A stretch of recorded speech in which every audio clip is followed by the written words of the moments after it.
Well, good evening, members, and good evening, officers, and good evening, members of the public, and to all those who are joining us on the webcast this evening for the Planning Committee. Item 1 on the agenda, apologies for absence. We have apologies from Councillor Scattergood, who has a substitute for Councillor Hensman, and we also have apologies from Councillor Schweer. We haven't had apologies yet from Councillor Bowers, who I assume is actually walking into the room as I speak. Good evening, Councillor Bowers. Item 2, declarations of interest. Does any member wish to declare the existence and nature of any disclosable pecuniary interest, other pecuniary interest, or non-pecuniary interest having regard relating to items on the agenda having regard to the Code of Conduct for members? Councillor Spray.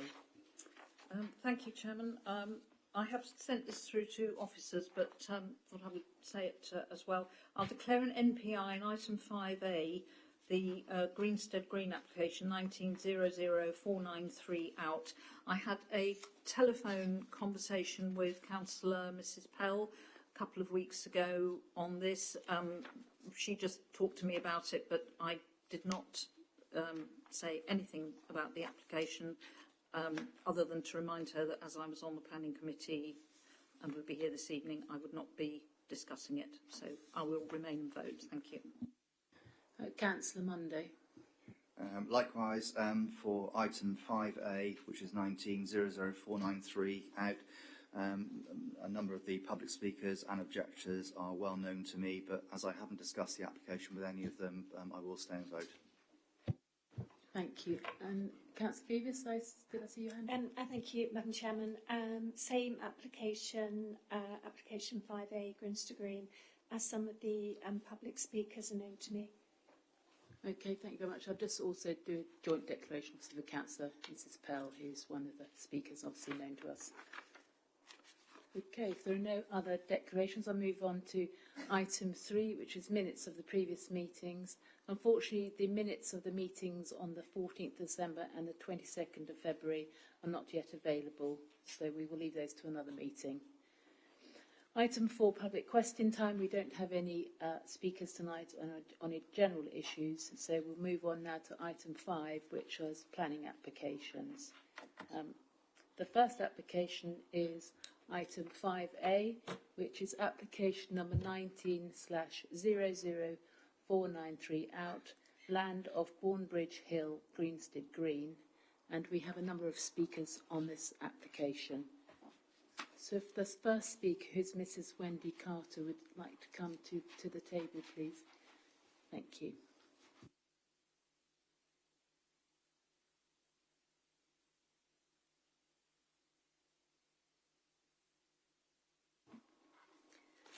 Good evening.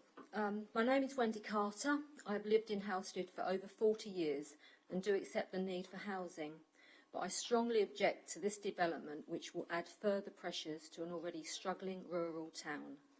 The schools, healthcare and road networks are already having additional stress placed on them with a number of other new housing developments which Halstead has had recently. The development extends outside of any proposed or previous local plans that exist at this time. It is in the parish of Greenstead Green, outside of the Halstead boundary, therefore no income will benefit the town. I have read the planning, balance and conclusion section of the report, page 59 of the agenda. It refers to being in a reasonable, accessible location to the town's services, facilities, bus services and employment, referring also to accessing facilities required for day-to-day living without relying on a private car. Greenstead Green is a small rural village 3 miles from the town with a farm shop and single-track lanes from Halstead. These lanes have already become rat runs, which isn't helping benefit the village residents who walk, cycle and ride horses in the area. They do not have schools, healthcare or sports facilities which would benefit from the new development's income. I believe a traffic audit was carried out on the A131 during the COVID lockdown, and therefore it isn't a true record of normal vehicle activity. Bournebridge Hill is a busy, dangerous A road with blind bends that vehicles travel up towards the town faster than is safe. The Russell Road junction at the top of the hill has become risky to cross on foot or by cycling as a route out of the town. The new Bloor development has changed the road layout and installed traffic islands, which drivers ignore, putting cyclists at serious risk when negotiating. Adding further road changes will not resolve the safety issues. It will only act as a small inconvenience to drivers heading up or driving up from Pennycop Corner.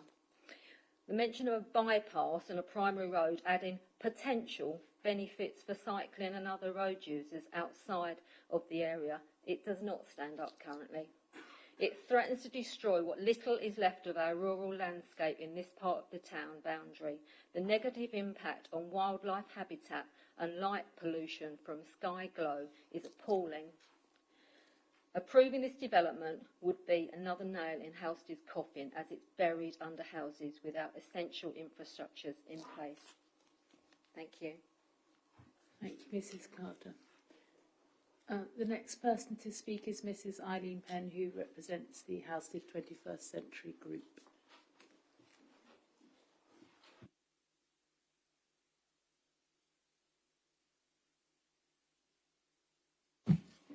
Good evening, Chair, members. I'm Eileen Penn. I'm the Chair of the Halstead 21st Century Group, and we would like to make the following objection statement. Well, here we are again. Yet another outline application for hundreds of residential dwellings which would drastically affect Halstead. Another development outside of the Halstead boundary that would put a further strain on the town's already overstretched and inadequate resources. Halstead's infrastructure just cannot sustain anything else.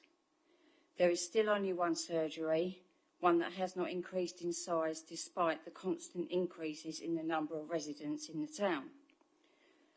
Along with school places, public transport services, NHS dental services, there just aren't enough to cope. Another greenfield site application for a development that would add to the flooding that already occurs in that particular area of the A131. Another development that would add to the disproportionate amount of new developments for the Halstead area. Another development that would have a negative visual impact on the views across the valley countryside. Another development on a site that was not allocated in the local plan. Another development that would be over BDC's 5-year housing supply. Another development that would have a negative effect on biodiversity. One thing about this application is different though, the mention of and the amount of weight given to the beginnings of a bypass or relief road. This would set a precedent for adjoining parcels of land to be used for the continuation of such a bypass or relief road, which in turn would lead to infill developments and yet more strain on the infrastructure and services in Halstead. This just cannot go on. The only conclusion, therefore, that one can make is that this development would be unsustainable and any benefits will not outweigh the harm that would be caused. Therefore, the sensible decision for the committee to make would be to refuse this application. Thank you. Thank you, Mrs. Penn. The next person to speak is Councillor Mrs. Jackie Pell, who's speaking on behalf, I believe, of Halstead Town Council. Thank you.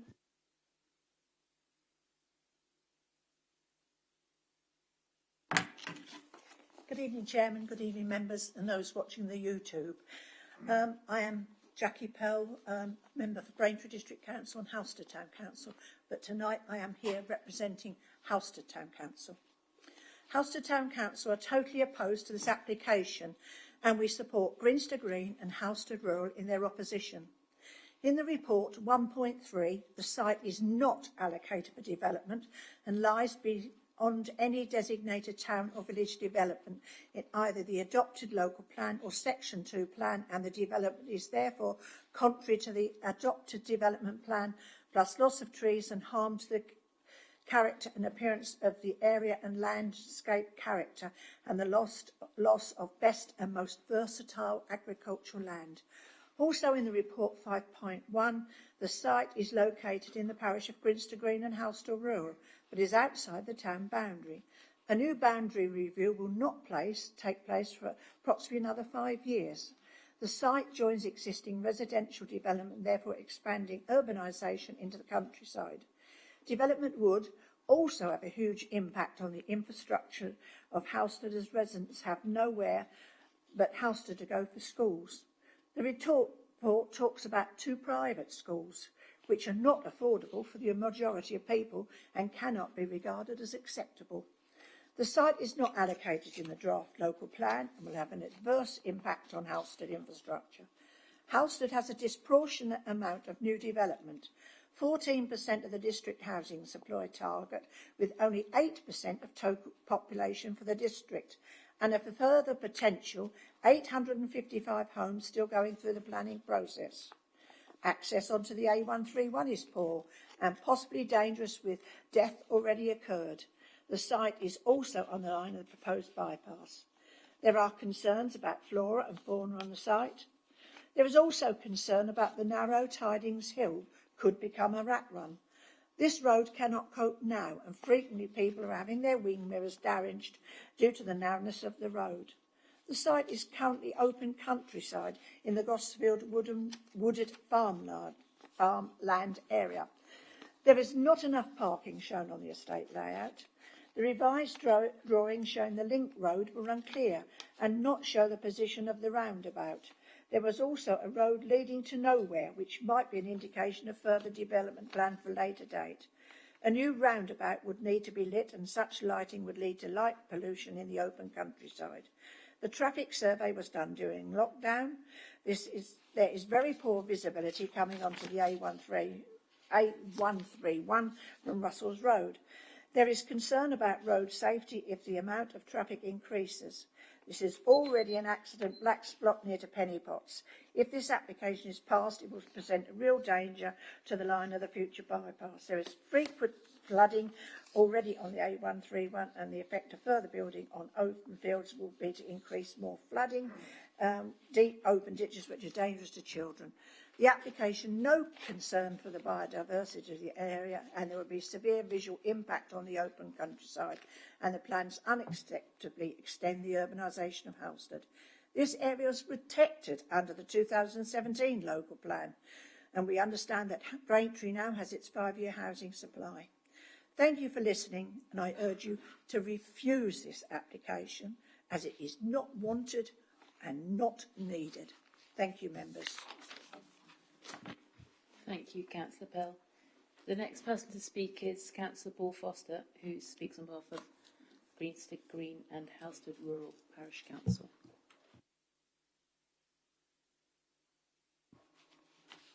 Thank you, Chairman. Grinster Green and Halsted Rural Parish Council has consistently objected to this application since it was originally submitted 3 years ago. We have carefully read the committee report, and we strongly believe the planning officers have incorrectly judged the planning balance in recommending approval subject to a Section 106 agreement for 5 clear reasons. Firstly, the benefits of the Halsted bypass have been misjudged to have significant weight.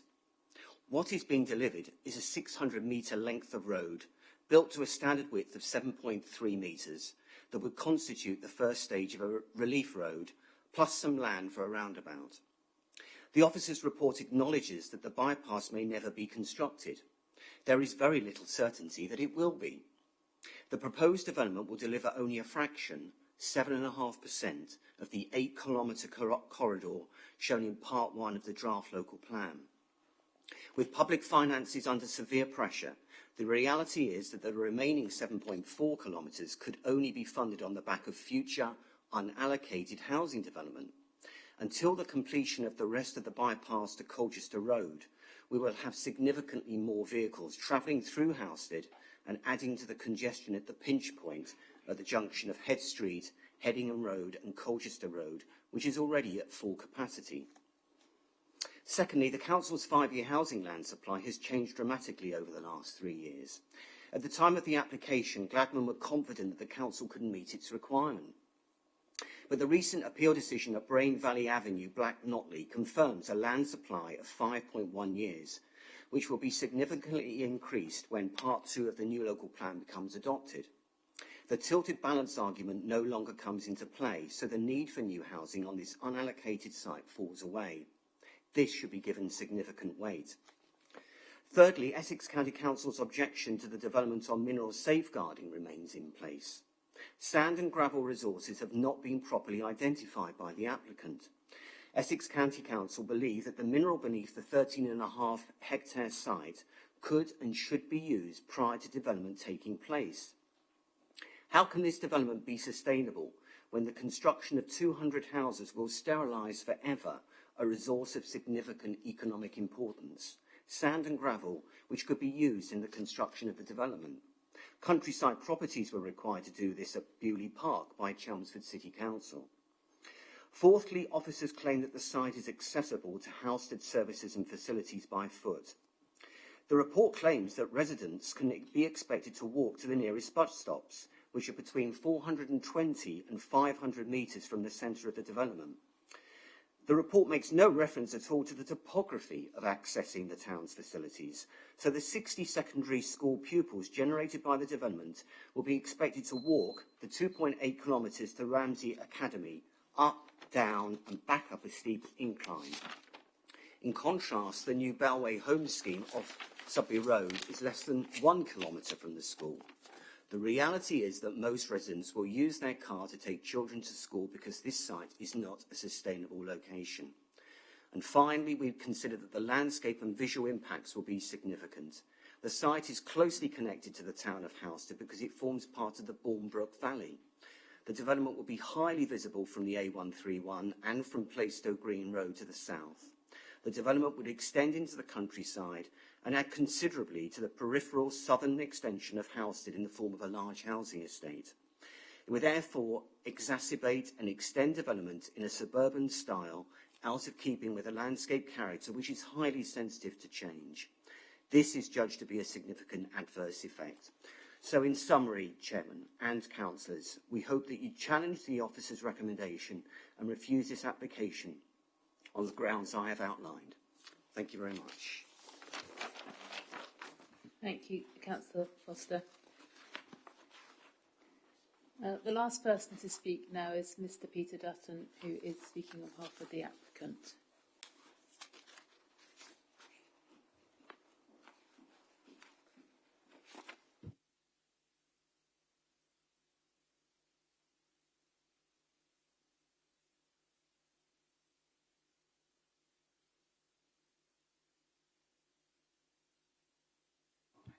Oh, sorry. Can you hear me okay now? Can I start by thanking the case officer for his professional consideration of this planning application and by stating that Gladman Developments fully supports his recommendation to you this evening. The proposals before you represent the culmination of nearly 3 years of close working between the applicant and officers at both district and county level to create a development that is capable of delivering a number of significant benefits to the local community of Halstead and wider district. These benefits have been carefully described in the case by the case officer in the accompanying committee report. Critically, they will make a significant contribution towards the realisation of the long-held aspiration to deliver a Halstead bypass by fully funding and constructing the first phase of the potential bypass route. Planning obligations will ensure this key piece of infrastructure is delivered as part of any subsequent reserved matters submissions, free from any ransom or restrictions that could prevent its onward expansion, whilst also safeguarding land for the future delivery of a roundabout off Bournebridge Hill for the same purpose. Accompanying this significant benefit, the proposals will secure 30% affordable housing, with the comfort of knowing that all of Gladman's previous schemes in this authority, including the former Oak Road and Sudbury Road Halstead developments, have converted outline planning consents into starts on site in an average of just 22 months. As well as addressing any identified deficiencies in service provision, developer contributions will deliver new cycle infrastructure in support of the district's cycling strategy and action plan. and contribute to land remediation costs for a new community centre. Over 40% of the total site area, meanwhile, would be delivered as new public open space, incorporating walking and cycling links into the adjoining housing estates, facilitating accessibility to the town's services and amenities beyond. Balanced against these and other benefits, the case officers highlighted how the proposals would not give rise to any unacceptable impacts. While some tree and hedgerow losses would be required to facilitate accessibility, these would be more than compensated by new green infrastructure, including the creation of approximately 1.9 hectares of new woodland planting. These areas of new green infrastructure would also ensure the proposals would be successfully assimilated into the local landscape, a view that is supported by the Council's own independent landscape advice. The case officer has carefully considered all relevant material considerations and has concluded that on balance there are no unacceptable impacts or harms that would justify withholding planning consent.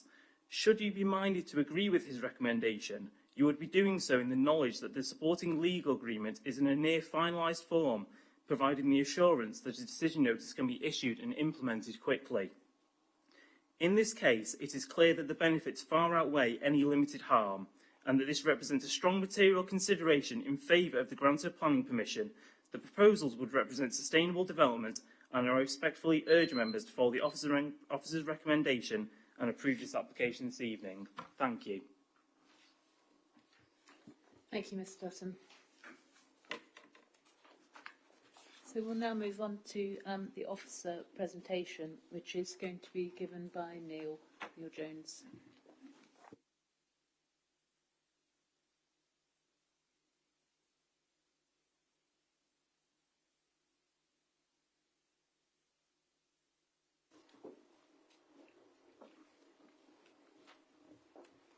Thank you, Madam Chair. Good evening, members. This is an outline application for up to 200 residential dwellings and associated development on land off Bournebridge Hill, which, as you've heard, is in Greenstead Green. The application site is identified in red here. I'll provide a bit of context for the site in the first few slides. This is the A131, so this is if you're approaching from Braintree, going towards Housestead. Put this slide next to it. So this is the town boundary. The green line is a town boundary. So the application site is outside of the town boundary. So it does, as you've heard, reside, or it's located, I should say, sorry, within Greenstead Green and Housestead Rural Parish area. The land immediately to the north, not shown on the location plan, but you can start to see coming through on the plan we've taken from our GIS, is the Oak Road development, which the council approved some years ago and which is approaching final stages of being built out. So this is a map to show slightly wider context of where the application site is. So again, site identified in red, A131 running past the western boundary of the site, the development by Blore immediately to the north, and David Wilson Homes just here. This is the Bournebrook Valley, which you heard referenced. So this is the actual brook further down here, and you can see the topography slopes away from the site. So as you come out of the town, you're coming up to sort of the highest point here, and then you start sloping down into the Bournebrook Valley here. So this is at the top of the valley that we're looking at, the application site here. A few points to point out in terms of constraints and important features of the site. So there's a number of tree preservation orders on the site, which you'll have seen in the committee report. So there is the belt along the northern boundary here between the application site and the Blore development. There are a number of individual TPO trees around the field boundaries, the David Wilson site, and down through the application site here. And there's a further group TPO on the eastern boundary of the site here. There's a number of public rights of way within the area, but not passing through the site. So there's two to the eastern side here, including one which runs just along, but just outside the eastern boundary of the site, and one more distant to the west there. And just in terms of further assimilating members, this is Russell's Road here, which you might have heard mention of, and this is the Housestead Hall site, which we've had an application on previously, which members will be aware of. This is, as you see, you come into town, coming down here, you're coming down Mount Hill towards the town centre. So So some photos of the site. So first of all, the site frontage. So this is just from the junction of Russell's Road here, so the A131 going towards the town. So this is the Blore development just on the right-hand side here. This is a picture of the boundary sort of further down into the site. So you can see from both these boundary photos, the boundary is largely devoid of features, aside from the drainage ditch. There are 2 trees on the boundary, neither of which would be removed as part of the development. This is the first field, so the larger field, parallel to the A131. So this is standing with my back to the northern boundary where the tree belt is, looking down to the south. So you can see there how the land is sloping down into the valley. And some more photos of the northern boundary. So this is the tree belt that I referred to. So this is covered by a group TPO at the moment. As you can see, it doesn't quite extend through completely to the A131, but it provides a thicker, shelter belt planting further on. This is taken just recently, so this is looking back into the development into the belt towards the Blore development. So you can see the planting's quite dense and thick, even when not in leaf. And then further photos, so this is moving further across the site. So this is one of the existing field boundaries which runs down through the site, running north-south. So this is, again, the field that we were in, parallel to the A131. Again, the northern end looking down south towards the valley. And then these are some photos of the middle field. So there's essentially 3 fields within the site. So this is sort of partway down the field, looking back up towards the David Wilson Homes development. So you can see, whereas the Blore development is quite heavily screened by the tree belt, this development is much more open. There are some trees, some existing trees which are retained along that boundary, and new trees planted but quite open. This is hedge H3 in the arboricultural report, which you'll have seen reference to. So this is proposed to be removed. So you can see these are a number of different photos. So you can see in places it's sort of a mixed quality, I think, is best description. Quite heavy brambles and blackthorn in places, quite gappy in other places, as you can see further along, but poor quality in terms of mix of species, quality and integrity. And this is the southern boundary, so this is looking west. So again, back in the first field, I should say, looking towards the A131. So you can see a more open boundary there. And then this is the eastern site boundary. So this is in the application site. On the left-hand side, the photo is within the application site, looking towards the eastern boundary, where we've got those trees, which are covered by a group TPO. And this is an access lane, which is outside of the site, but just immediately beyond the application site. So we've circulated for members by email and in paper form tonight a copy of the landscape consultants report that we'd commissioned. So the application, as you will have seen, was accompanied by a landscape and visual impact assessment by the applicant. We commissioned our own landscape architect to interrogate that and to make sure it gave a thorough representation of the potential impacts of the development. Our consultant requested some additional information, and some further images were produced by the applicant's consultant, which included wireline photography to show the impact of the development from various viewpoints around the valley and the surrounding area. And the report that we've circulated shows our consultant's final assessment of the application in terms of its landscape impact. So I won't go through the whole of the report. It's summarised within our committee report, but suffice to say that the main points in terms of our consultant's conclusion is they point out again that the BDC evidence base, our landscape assessment of the areas around all of the key towns and villages, this is identified as being a site which has medium landscape capacity.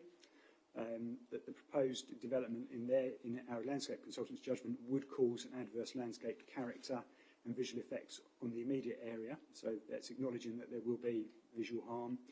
However, they go on to state that through, as evidenced, I should say, by the additional photo montage reports provided by the applicant, and with the proposed mitigation planting, They think a combination of existing landform and vegetation, as well as that planting which I referred to, would largely screen the site to an acceptable degree. They do identify one particular point from the public right-of-way to the east, where I just showed you that photo, the lane, where it would still be visible, but they say that that could actually be resolved through additional planting. Obviously, this is an outline application where landscaping would be a reserved matter, and that matter could be picked up if that was felt necessary at reserved matters. So the landscape consultant's conclusion and their advice to us is that they are satisfied that there are not grounds for refusal based on landscape impact. And this is just the extra photo, just in case anybody hadn't had a chance to see it, that our landscape consultant referred to, just that view through from the public right-of-way, which, as you can see, is in places quite open, and that was really the main difference between the two consultants. Otherwise, they considered the applicant's assessment to be a fair assessment and that there wouldn't be significant harm.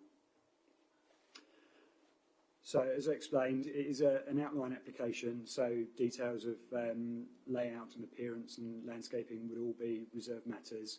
The applicant has submitted a development framework plan to indicate how the development could be brought forward, and if the application is recommended for approval, then we would recommend that this development framework is conditioned so that the development comes forward in general accordance. So you can see what we have is two development parcels. So the existing field boundary, which I showed you in the photos, would be retained running through the site, albeit punctured in one point to allow road access to come through. H3, which was the hedge which sort of ran down through here, when I was showing you the photos, that would be removed. But there would be two development parcels surrounded by open space. So this is the sort of buffy colour, and the road layout is given there indicatively just to give an impression of how the site could be brought forward.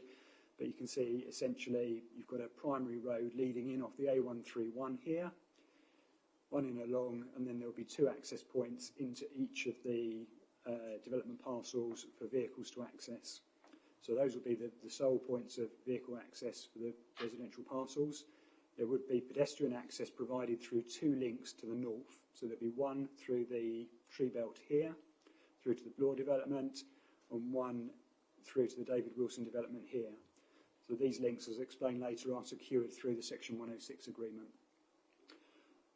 The application is in outline, so it's up to 200 dwellings. Given the developable parcels that are available, we consider that to be a reasonable maximum number. Obviously, it could be lower.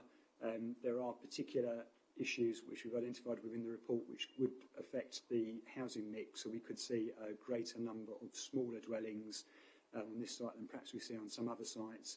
But officers and our urban design consultant are comfortable in terms of principle of that number. Large areas of open space around the edge of the development and to the south beyond the principal road. Principal road, as you can see, runs across and is shown to run up to the eastern boundary of the site. The applicant would deliver that road right the way through to the eastern boundary, and as we've explained in the report, and as I'll come back to later, that could form part of a future bypass or relief road. But you can see open space to the eastern boundary, so that's where our landscape consultant was suggesting perhaps additional planting might be required in the future to provide some additional screening from the public right-of-way. The field boundary through the middle retained, a net play area provided, pedestrian linkages between the two sites. So access is, approval is sought for access. Access is shown to be a priority junction off the A131, so not a dissimilar arrangement to the Bloor development further up on Oak Road with a ghosted right-hand turn lane. It's just a short section of access which approval is sought for tonight. The precise design of the remainder of the road and the layout of footways and cycleways would be a reserved matter should that come forward. But what you can see is a junction which satisfies the Highway Authority in terms of visibility displays which can be achieved, and radii and geometry. They're satisfied and have no objection. We also have footways and cycleways leading into the junction which show appropriate terminations or connections to the carriageway, as well as verges.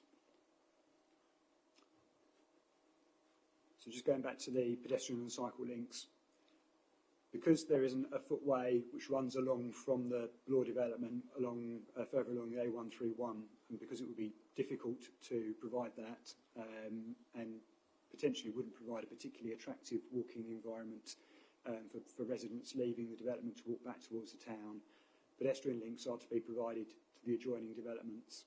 It's an unusual arrangement in how it's been formed, but we have been provided with evidence that the applicant has approached the developer of the land on the adjoining sites, that's Bloor and David Wilson, and sought their in-principle agreement, these pedestrian cycle links being provided. Because obviously the applicant is only able to deliver development within the red line of their application site, there would be a need for planning permission for the links on the adjoining land, should the site come forward. What we have got within the Section 106 is a requirement that those links are provided prior to any properties or any dwellings, being occupied on the site. So as you can see, we've got two development parcels. So what we're saying is any development or any dwellings within this parcel would need to have this link provided prior to first occupation, and this parcel, prior to any dwellings being occupied within this parcel, this link would need to be provided. So that's a provision within the 106. So the applicant's obviously prepared to sign up to that. They're satisfied it is deliverable. If the links weren't deliverable, then there would be no point in developing the site. They wouldn't be able to occupy any dwellings. Like I say, from an officer's point of view, we're satisfied in terms of delivery. We've got that evidence that we think shows it's deliverable, and we're satisfied that the council solicitor has assisted us in drafting a Section 106 which adequately secures those links. Moving on to the bypass. So we've gone through this hopefully in some detail within the committee report, but just an image for members if they haven't had time to refer to the local plan recently. So this is the Housestead proposals map. This shows the alignment of the safeguarded route for the bypass. So as you heard at question time, the section of road that's being provided here is a relatively small section, so it's only down to this point here out of the whole length. But it is the first section, potentially, of a road if it were to come forward in the future. So as we've made clear within the committee report, there's no funding commitment, either by District Council or County Council, to provide a bypass at the moment. So any further road improvements or road delivery would be subject to funding or delivery by another mechanism. So we're not suggesting that approval of this application would in any way deliver a bypass. It would simply help to facilitate relief road or a bypass in the future if those schemes were to come forward. Just to reiterate, so we do have a local plan policy within the Section 2 plan which safeguards the land. So we're satisfied that the application here at least safeguards the land. In fact, we think it does more than safeguard the lands. It actually delivers a stretch of carriageway which will be suitable for use as a bypass or a relief road, however you term it, and that will be delivered by the developer without recourse to public funds. Just to reiterate the point about sort of future, so when the local plan was being first developed, there was a commitment that we would be looking to commence work, or the county would be looking to commence work on the development within the plan period. However, obviously the plan has taken some time to come forward, the local plan. The county have reviewed their position, and now it's been agreed that actually the need for a bypass will simply be kept under review during the plan period, so that previous commitment to a bypass is being reduced or watered down for the time being. So in terms of the Section 106, Section 106 heads of terms, I'll run through these. These are in the report, but hopefully it will be useful just to run through them so members are clear on what is being provided and what isn't being provided. So in terms of the road, as I said, there's a primary road that will be provided from the A131 to the eastern boundary of the site. So there'll be no provision for ransom strips or land to be retained which could frustrate a road scheme in the future. So that's the applicant's commitment to do that. The carriageway at 7.3 metres wide will be suitable. That's what the Highway Authority has specified for a road which could potentially be carrying traffic to relieve the town, including heavy goods vehicles and buses. So that's suitable. There is a commitment within the 106 for the applicant to provide segregated footways and cycleways to the northern side of the relief road, running parallel to it. And there's also the provision that the footway and cycleways can be provided to the south of the Reheath Road. Now, there's an option within the 106 as been drafted, and this is where we deviate slightly from the heads of terms in the committee report. We've said there's a potential for provision. So what would happen is if the scheme were to come forward and a highway works agreement was to be drawn up with the county council for the provision of the road, then the county at that time could require footways and cycleways to be provided on the south side of the road if they think that's appropriate in association with the district council at that time. If they think it's inappropriate to provide footways and cycleways on the south side of the primary road at the time the road is constructed, then the obligation on the developer to provide those falls away, providing a right is retained for the county council or a nominated party in the future to provide footways and cycleways on the south side of the road. So we think that's an appropriate level of provision in terms of the road, in terms of its immediate use, but also safeguards future provision should it be necessary in the future. We've also got through Section 106 land safeguarded to enable a roundabout to be provided on the A131 should that be necessary to support a bypass in the future. It would be transferred to the district council so that it can't be held by another party and couldn't be used to frustrate the scheme coming forward, if it were to come forward. And there's a financial contribution to the district council to fund the maintenance of that amenity land as well.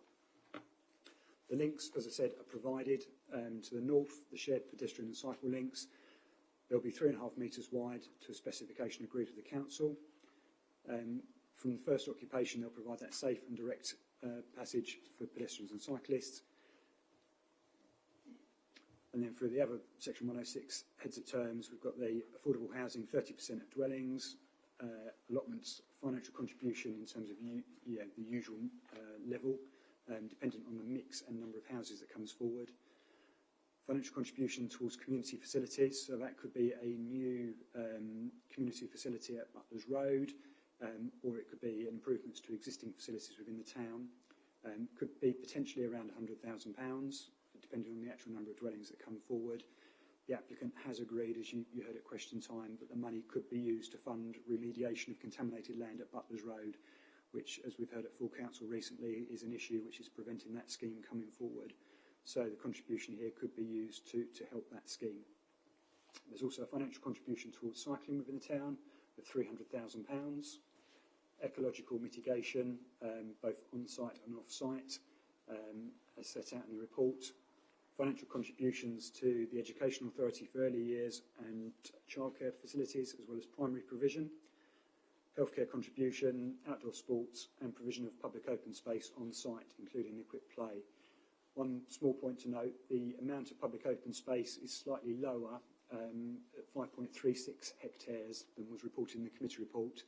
That's due to a slight rearrangement of the verge and cycleways on the south side of the primary road, following discussions with the Highway Authority and the applicant. But 5.36 hectares is still significantly above the public open space provision for a development of this size. And as you heard at question time, and you will have seen within the documents, there's significant woodland planting proposed as part of the mitigation of the development. In terms of adverse impacts and benefits, I won't run through them all, and you'll have seen them in the report, but we certainly do acknowledge that there are adverse impacts, a number of them, including conflict with the development plan, both existing and emerging. And we're not saying that there's no harm to character and appearance of the landscape or of the area. We acknowledge that there is that, but what we do say is that we think the level is not excessive and can be mitigated successfully. We wouldn't justify refusal of the application. There are some trees and hedgerow to be removed, as we've identified within the report, but again, we think that is acceptable. The hedgerow removal is certainly low quality. Some high quality trees would need to be removed, but not a significant number, given the number around the site, and certainly the better quality trees are all for retention. And then in terms of benefits, as we've set out, delivery of housing, market and affordable, we consider to be benefits, and so on. I won't run through them all. We are applying a flat balance, so we're not suggesting that a tilted balance needs to be applied here. We do acknowledge that we have a 5-year housing supply at the moment, just at 5.1 years. But that does mean we have a flat planning balance that we need to apply. So what we need to do is assess the adverse impacts against benefits And as we've concluded, we consider that the benefits in this case outweigh the adverse impacts, and therefore the application is recommended for approval, subject to the 106 and conditions. And just to reiterate the point that was made at question time by the applicant, Section 106 has been drawn up, is substantially completed, and could be completed, signed and completed, I would suggest, within a couple of weeks. So we're in a very good position there for the site to come forward and assist with housing supply should the application be approved. Thank you, members. Thank you, Neil. Just before I open it up to members, could I just ask a question myself, which is just in relation to the loss of trees in that central hedgerow that was proposed to be removed? Because I read in the landscape report there are 2 Category A oak trees to be removed, but that wasn't clear from the agenda whether that is the case. Is that the case? Yes, there are. So there are a couple of trees. So looking through the middle, what they've tried to do is find a position which works in terms of the alignment of the road. So originally, when the application was proposed, the primary road was to actually run through the centre of the development parcels. So it was actually running further north, and there was a different position chosen. So the position that's now been chosen is trying to avoid better quality trees so far as is practicable, but is having to work with the alignment of the road in terms of where it can join on the A131 as a safe junction, and where logically it would feed through if it were to feed on in the future. Okay, thank you. So members, so Councillor Spray, speak first. Thank you, Chairman. Thank you. Well, I think this is another quite difficult application for the committee to consider. In a way, for me, it has some similarities with the recent Rivenhall application that we discussed a fortnight ago, in that it is an unallocated site.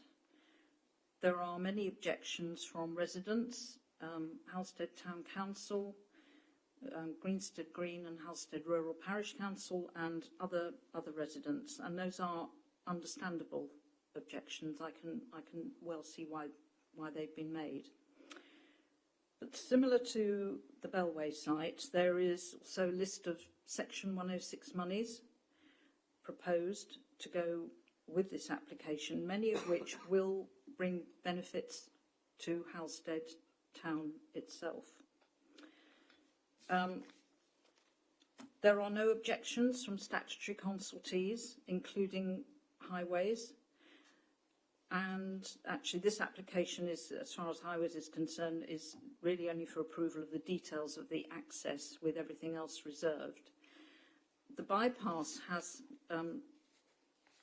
produced a lot of comment. And on that issue, it has been a long-held ambition for Halstead members to have a bypass to help relieve congestion in the town centre. And I know that there is nothing firm, no firm plans at the moment for that scheme to come forward. But it's my understanding from the officer's report, their belief is that this offers an opportunity for a gateway, if I put it that way, for such a scheme if it were to come forward. It doesn't mean that there is going to be a bypass. We can't put any firm timeline on it at all, but it would be a starting point should something come forward. In terms of a refusal, well, we do have a 5-year land supply. Yes, it's quite true we do, but it's 5.1 years, and I said the same thing about the recent Bellway application for Rivenhall. 5.1 years is very marginal. It's there, but it is quite tenuous. And a refusal does have to be defended at appeal, should there be an appeal. And I know that members have problems with that being said, but it's quite true. You have to have very solid grounds for a refusal. And given the amount of work that officers have put into this application with the applicant, given that we have a very comprehensive landscape impact report, which concludes that there are not grounds for refusal based on landscape impact. Given that we have no other objections from statutory consultees, I think that on balance the officer's conclusion is correct, and I will move officer's recommendation for approval. Thank you, Chairman. Thank you, Councillor Mrs Spray. Does that find a seconder? Councillor Ritchie, thank you. Would you like to speak, Councillor Ritchie? Could I reserve my right, if that's okay, Madam Chairman? Sorry? Could I reserve my right to speak? If that's Yes, okay? of course you can. Thank you. Councillor Monday. Thank you, Neil, for a very good presentation. And thank you, Councillor Spray, for giving a very good summary of where we stand with this. Unfortunately, from my point of view, Halstead has already taken 14% of the district's housing supply, with 8% of the population. There's 855 homes potentially in the pipeline. When is it that we're going to declare that Halstead is unsustainable? It's all very well with S106 contributions to healthcare and all other infrastructures, but none of that money is actually being spent on that infrastructure that's necessary. Halstead is creaking. We just can't sustain any further growth in housing. So whilst I accept that Councillor Spray is quite correct, where there's no statutory bodies that are going to give grounds for refusal for this, this is outside of the development boundary. It's not even designated within the local or adopted local plan or the proposed Section 2 plan. It's contrary to the adopted development plan. We have a 5.1 supply of housing in this district. Why do we need this? It is going to cause visual harm to Halstead. There is no doubt about this. And the only redeeming factor about this is a potential for a bypass that, as the Grinstead Green and Rural speaker said, there's 7.4 kilometres left of that bypass to procure. That can only mean that we have further infill housing and that we're looking for further contributions from the developers to actually produce that bypass. County Council aren't going to do it, haven't done it for years. They've given it a low priority as per Neil's confirmation in his presentation. It's ridiculous to think that weight should be given in this application because there's a potential of a 7.3 metre wide road that could potentially form part of a bypass. I don't believe it, and I think it's absolute rubbish for it to have been given that weight in this presentation.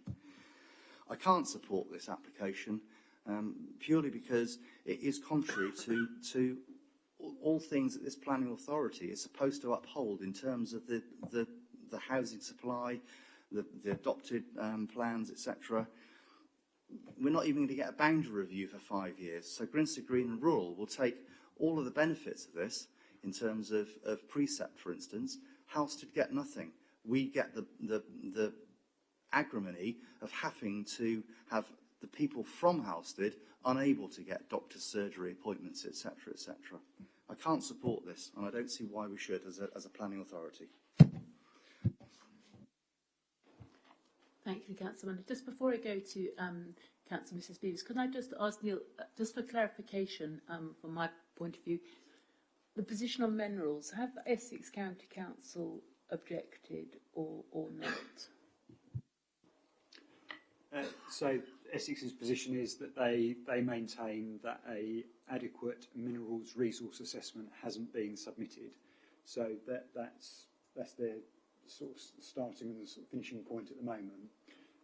So we have said, or I have said previously to the officer, if that is the case, or as that is their position, and if we were to cite that as a reason for refusal, would they be willing to defend that an appeal or on an appeal? And they've said no.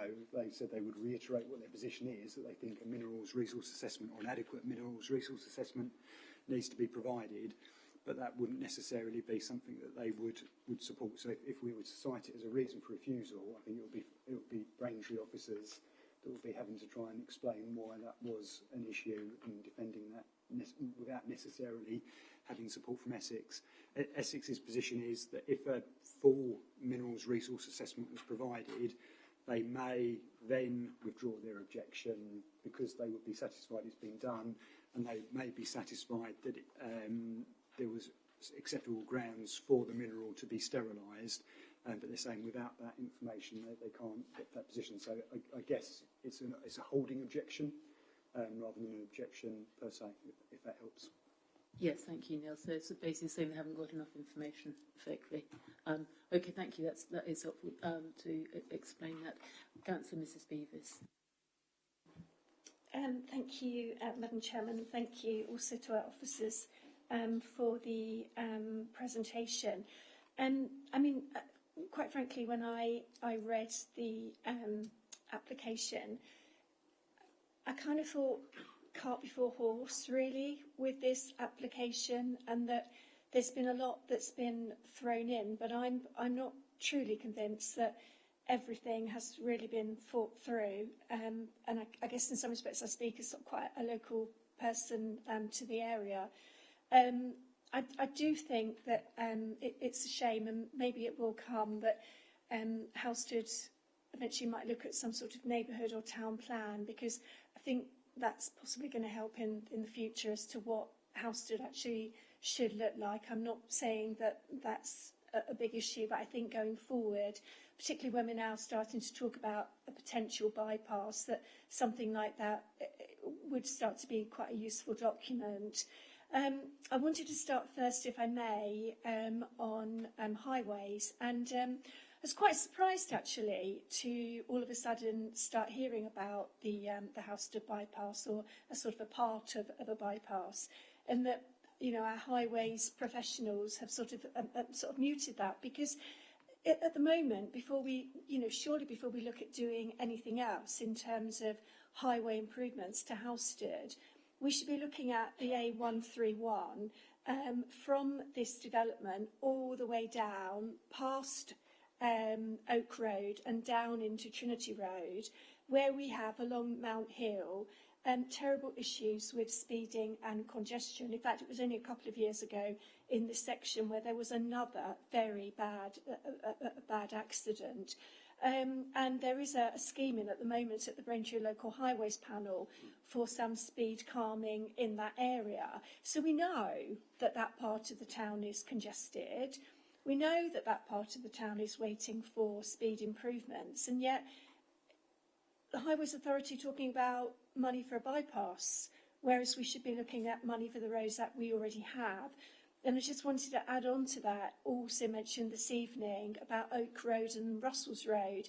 You know, these are rat roads, and actually I defy anybody now to get around the bottom end of Oak Road and not have half their car disappear. It is horrendous, and the flooding is absolutely awful. And I'm really disappointed that actually we're talking about the next improvement in Halstead being a bypass, when actually it's the actual roads themselves that are causing the problem in the town. The officer also spoke this evening sort of about, you know, weighted balance and harm. Actually, you know, there is harm in this planning application, but it's detrimental harm, because it's simply not sustainable, and it will have a huge detrimental impact on this locality. The third point I wanted to raise was around health, and I'm going to pick up some points in the section 106 in a moment, but you know, the health situation in Halstead, and I can use this word quite confidently, is dire. People are struggling to get appointments already. And for those people that have ongoing issues, you know, where they might need a bit of respite, they can't get into Halstead Hospital, although we've got 20 empty beds there sitting. And again, it just seems to me that if there's any improvements in health that should be going into Halstead, we should be concentrating on what the people of Halstead actually want, and the people of Halstead and the localities. Because, you know, we have to remember that this main town of Halstead takes in all of those sort of rural villages in the north of our district. Before I go on to my summary, I just quickly wanted to pick up on this Section 106 agreement. And if I do need to declare an interest, as I have this evening, it's not an interest that would take me out of the room at all. But I was clerk of Grinster Green and Houston Rural Parish Council some time ago for a number of years. So I have, in some respects, looked at this site for some time. And what really frustrates me is that Section 106 hasn't really moved on. And actually, in terms of the Section 106, it's almost as if Grinster Green doesn't actually exist. Where is Grinster Green in the Section 106? Grinster Green is a vibrant village. It's got a beautiful play area.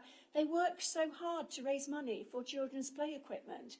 There are children there. Children do exist. And I just think that it's such a shame that it hasn't been considered further. And yet, I think this is a real shame for those that live and enjoy the rural communities. And we have a really vibrant farm shop there. And people cycle and walk from all around the area to use these facilities. And yet it's not mentioned. And I think it's a terrible shame. We had mentioned this evening about the contamination, which we're all well versed on, of the proposed new Halstead Centre. And when I was a cabinet member of this authority, my gosh, almost 6 years ago now, we had a large sum of money. I think at the time it was 800,000. It's dwindled down to about 600,000 because much feasibility has been done. And yet we were told at full council in this chamber only a few weeks ago that if that money is not spent, it will be lost. And now we're talking about possibly some money this evening going into support some of that work. So it's lack of clarity for me generally in that area, and I think it demonstrates that this kind of section isn't joined up. I just wanted to go back and summarise some points, and I'm not surprised you raised them. I've got them here myself from Councillor Monday.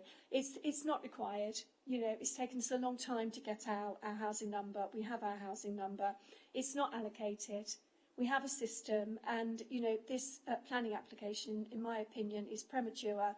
It needs to come back at some stage and go through a different set of allocation for the future. Finally, the thing that really surprises me that I can't see in the report, I might have missed it, Madam Chairman, so I apologise, but over the years I've sat as a resident and a clerk and other capacities in this chair where we've seen other large planning applications in Halstead not go through on air quality, and I can't see that. I could have missed it, but I would need to see more around air quality. I know it's a problem in the town, particularly in this area, and I know there's a little station that monitors that as well. So on all of those reasons, and actually many more, I won't be supporting the application this evening. Thank you, Madam Chairman. Thank you, Councillor Beers. Councillor Abbott. Thank you, Madam Chairman. Well, when we cut to the chase, this is another greenfield development in the countryside with no on-site facilities. And I appreciate all the work that developers and officers do, and particularly officers in bringing these applications to committee. But that's the long and the short of it.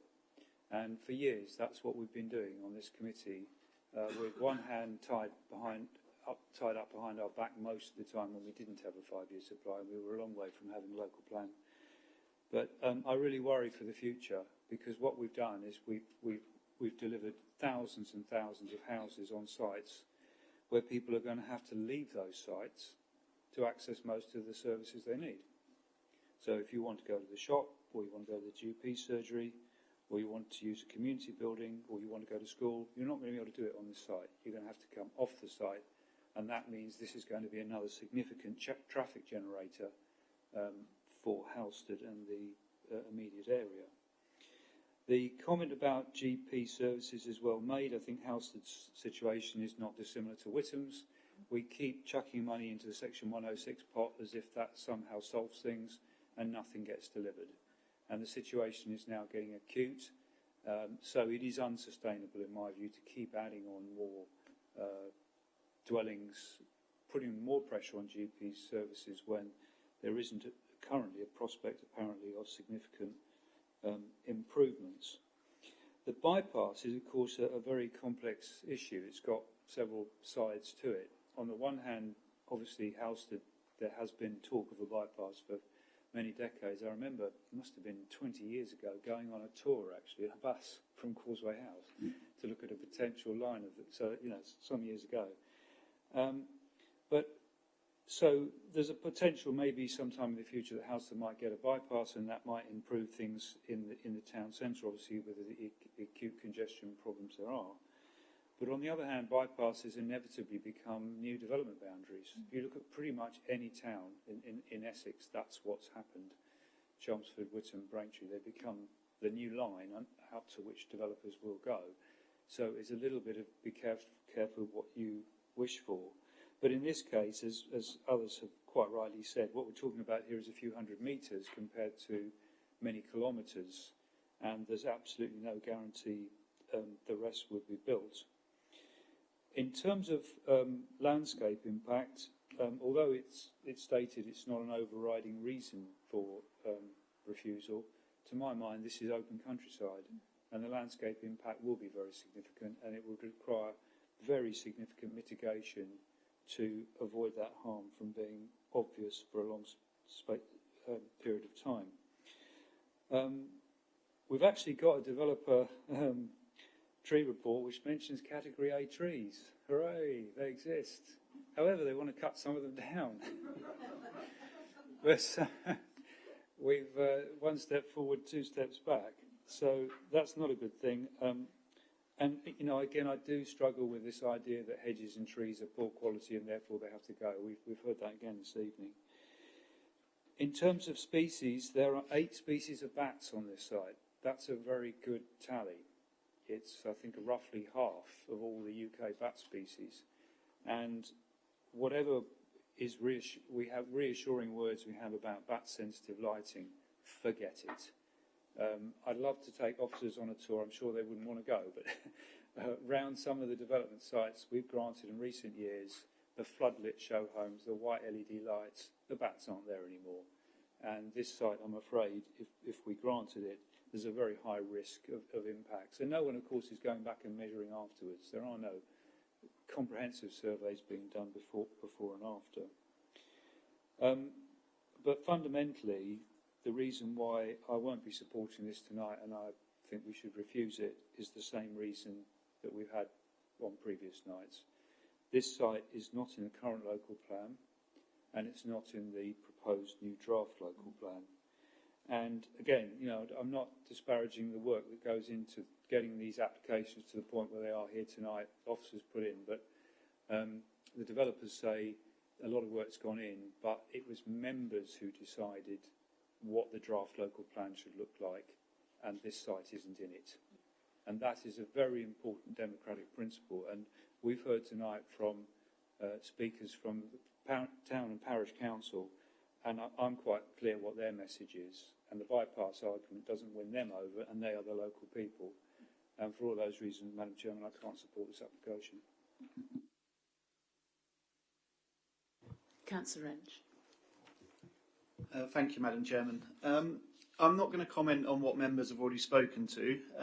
I've got some questions myself to help me aid my thinking with the process so far. Firstly, regards to sustainability of the site.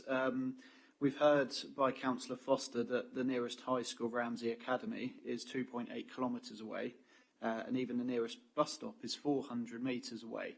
I'm assuming either the nearest primary school will either be Holy Trinity, the school I attended myself as a child, or if not, Richard E. Clare. Are there any, so my question there is, are there any guidelines or recommendations or any statutory recommendations within any policy to aid for sustainable development to the local amenities? The other one is linked to the Section 106 agreement, and I welcome, it sounds like a lot of money, £300,000 for cycling, and I think it's fair to say all members in the room agree that that's a strategy that we want to see developed across the district. Is that committed to Halstead, and would that be 100% committed to Halstead? And also, although £300,000 sounds like a lot of money, in fact it is a lot of money, Has there been any background research of what that will be able to deliver? Because although it is a lot of money, what would it be able to deliver in reality? Thank you. Neil, can you answer those questions? Thanks. Thank you. So I'll try and answer those. So in terms of, if I do the cycling one first and the financial contribution, yes, the money would be spent within Housestead. That's how it's been specified in the Section 106 agreement. We've listed a number of potential schemes which are taken from the District Council's and Braintree District Council's cycle action plan. So it's about trying to improve cycle routes from the site towards either town centre facilities or employment facilities.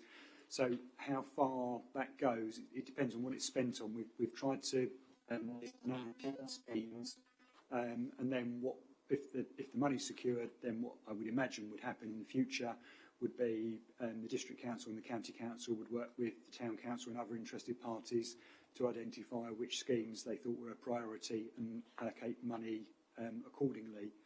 In terms of walking distances, the Education Authority haven't objected in terms of walking distances, both primary school and secondary schools are within the statutory distances for walking, and there's no education transport contributions.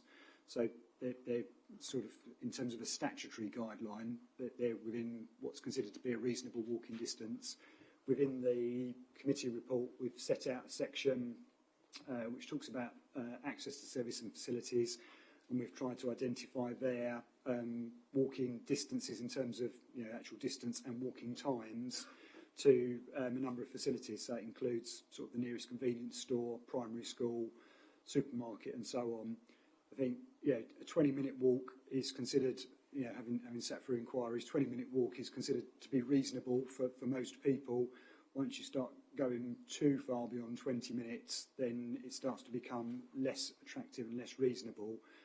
In terms of our distances, just to run through them, convenience store is 1 kilometre, so that's a 13-minute walk. Nearest primary school, 1.5 kilometres, so 20 minutes. Nearest supermarket, 1.65 kilometres, which is 22 minutes. GP surgery, 1.7, 24 minutes. And secondary school, 2.8 kilometres, which is 35-minute walk.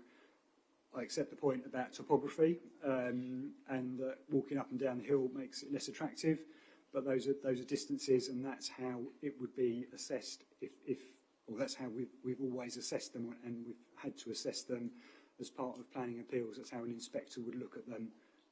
So there's no hard and fast, and there's not a sort of magic number, but as a general rule, 20 minutes is considered to be a reasonable walk. Although I would point out that the current core strategy, which was adopted 2011, talks about a 30-minute walk or cycle, which would certainly mean that all of the facilities within the town would be within walking, cycling distance with reference to the core strategy policy. Thank you, Neil. Can I just ask a follow-up question, just in relation to primary school aged children? I think this was an issue when we had the site at Black Notley about what is are there any guidelines about what's an acceptable distance for primary school children?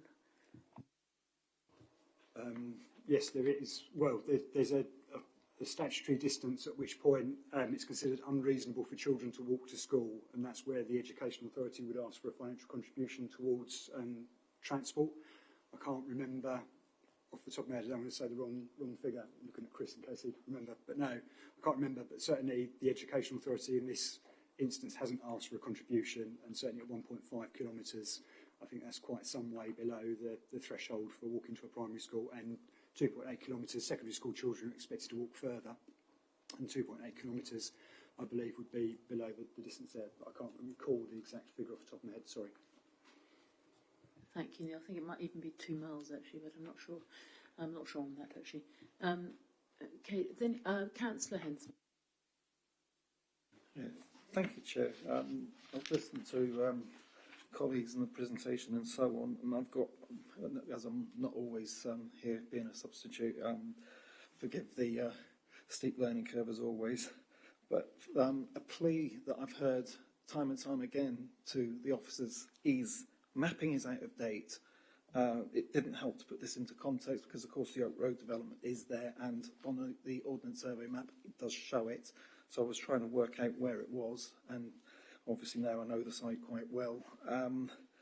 But at the same time, I hear that Councillor Mrs Spray says it is a difficult one for us because we're on that 5.1 years.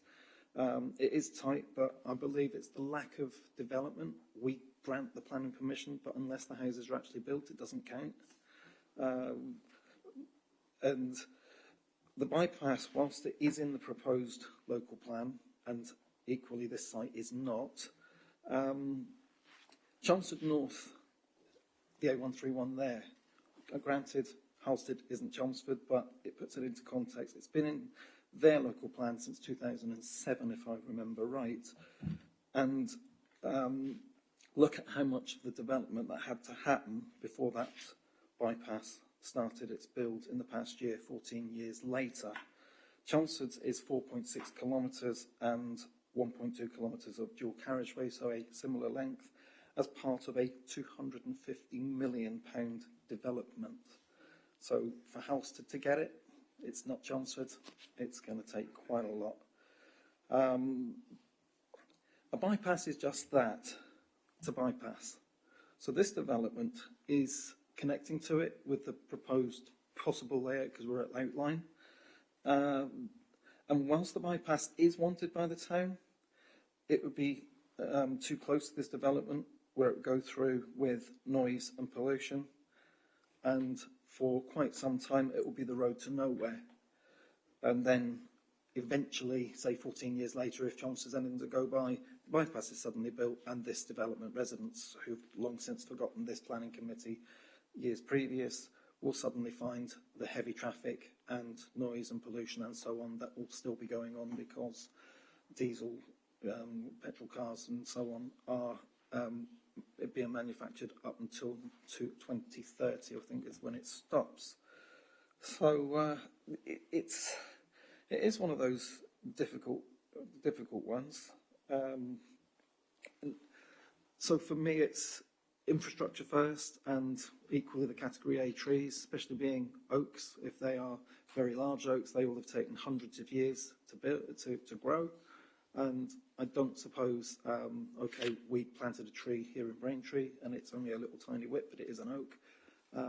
How long would it take for replacements to come on stream and suck up all that carbon that all this extra traffic and pollution and so on is going to create?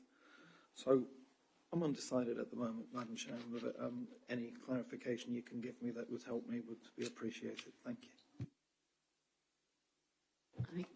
Chris, yes, you'd like to say something. Thank you, Madam Chairman. I just wanted to come back and provide some clarification for Councillor Hensman just on the 5-year perspective, if I may. So as I've said at previous planning committee meetings, again for everyone's benefit, so the 5-year supply position, as set out in the report, is that we're currently able to demonstrate a 5.1-year supply. Now, in terms of surplus above target, that equates at the moment to, I think I'm right in saying 66 homes above the required level of target. The position was established for the first time at public inquiry in connection with the Black Knotty appeal towards the end of last year, which was a hard-fought appeal, so that's a site that we didn't support as an authority. We fought and successfully defended that particular appeal, and we were able to establish through that appeal that we were able to substantiate a housing supply of 5.1 years. However, in coming to that determination, the planning inspector in that case, who only considered part of the housing supply evidence, so essentially only the sites that were in dispute as part of that appeal, the planning inspector removed hundreds of homes from our supply position, and that included most notably the Straits Mill development in Braintree. So that is a site with outline plan permission that's been granted by this authority, 106 signed, planning permission issued for up to 1,000 homes, and the contribution that site made, so not the full 1,000, because we can't put that sort of level of contribution in for a 5-year period, but the level of contribution that was anticipated to come from that development was removed in its entirety by the planning inspector on the basis that she didn't consider that there was the evidence that those homes granted permission would come forward within a 5-year period. So from an officer perspective, the key point around the 5-year is, yes, while we've got a 5-year housing land supply at the moment, we need to be able to maintain it to prevent ourselves from falling back into a situation where we end up with more speculative applications and developments across the district. We want the strategic sites coming forward within our new local plan, but that will be the challenge for us over the next few years, is to try to get delivery on those sites whilst maintaining a 5-year housing land supply. And the position at the moment is incredibly marginal. For completeness, as I've said previously, we will get a boost on adoption of the new local plan. I'm not clear on what level of boost that will be, but the issue is effectively we'll be able to count the strategic sites that are within the emerging local plan. But the difficulty we've had, we will have, is we'll need to demonstrate in terms of any Section 78 appeals, so appeals against planning decisions, basically, we will need to be able to demonstrate the deliverability of those sites, and that will come under close scrutiny from planning inspectors. And I think our concern as officers is that obviously losing something like Straits Mill is quite considerable in the overall context in terms of the supply position. So that will be the challenge for us as an authority over the next couple of years, which is why we always describe the position as being marginal and therefore not clear-cut in terms of decision-making, in terms of having a 5-year supply or not. So hopefully those comments are helpful, Councillor Hensman. Councillor Ritchie. Thank you, Madam Chairman. And thank you, Christopher, for clarifying that 5-year housing supply. I think the key word that you've used there is marginal. And whilst these applications that are before us tonight are certainly the ones that are contentious and the ones that do cause some consternation between planning members, I think we need to be mindful of that marginal 5-year land supply and the need to be able to maintain that above 5-year land supply too. Just a couple of points, if I may, Madam Chairman. Just to clarify a point that Councillor Beavis made, the funding that BDC have provided for a community facility in Housestead are still very much there. So that funding that's been there for over a decade now will remain available for access to the community of Housestead. It is still very much there. I completely get the point that was made around surgeries and the impact to surgeries that a development like this will add burden to. It's the same across the whole district. My wife made 180 phone calls to get an appointment at Great Notley Surgery. As we all know, the health service is not an influence that we can have here at a planning committee or indeed as a district council, but what I would implore is that we all, as district councillors, have a duty to pressure the NHS and to keep them honest with regards to providing a service for those in the district that is the right level of service. All a planning application like this can do is to serve to answer the monetary contribution that the NHS are asking for. Whether that's right or wrong is not for us to consider as part of that planning balance, unfortunately. Another point just to add around when and if, or if and when a bypass was even considered, is that one would hope it would alleviate the speeding concerns, the traffic concerns around the A131 where it meets the top of Head Street. Also, again, it's not for us as a local planning authority to enter into that, but I'm sure that everyone here, especially those residents or those who represent residents of Housestead, would be more than supportive of any plan that was to come forward as part of a bypass or a relief road to take that pressure off of what is becoming a real traffic black spot on a daily basis. Just very quickly, if the officers could just confirm that with these houses sitting within the parish of Greenster Green, is that correct? So Councillor Beavis made some points around Greenster Green wanting nice things and kind of where is the money going for Greenster Green. Obviously they would have the precept, and as a parish council they're a precepting council too, so they have the right to increase the amounts they get from residents to give them the things that they would like within their village. The Section 106, I'd just like to focus on just very briefly. I have to concede that this is one of the most generous 106 packages that I've seen in a development of this size and scale. And fortunately, it is going to Housestead, and it will be going to Housestead. And just a few to pick out, the 300,000 towards the cycling scheme, which Councillor Wrench mentioned, will go some way towards making some of those improvements that are outlined in the overriding cycling strategy that this council unanimously accepted at an extraordinary meeting of full council. The 300,000 for early years, the 1 million plus for primary schools, 190,000 pounds for outdoor leisure, £6,000 to allotments. There's a lot that's been thought of that once agreed in a Section 106 agreement will have some benefit, or will have, not some benefit, will have much benefit to the residents of Housestead. There is no saying otherwise. I completely understand that it's in a site that's not allocated, but like I said, these marginal, or these decisions that weigh on our minds have to be balanced against that 5-year housing supply as we try to aim and achieve some of those higher numbers. That is why I have seconded Councillor Spray's recommendation for alongside officers to approve, and we'll wait to see how it proceeds. Thank you, Madam Chairman. Thank you, Councillor Richard. Councillor Bowers.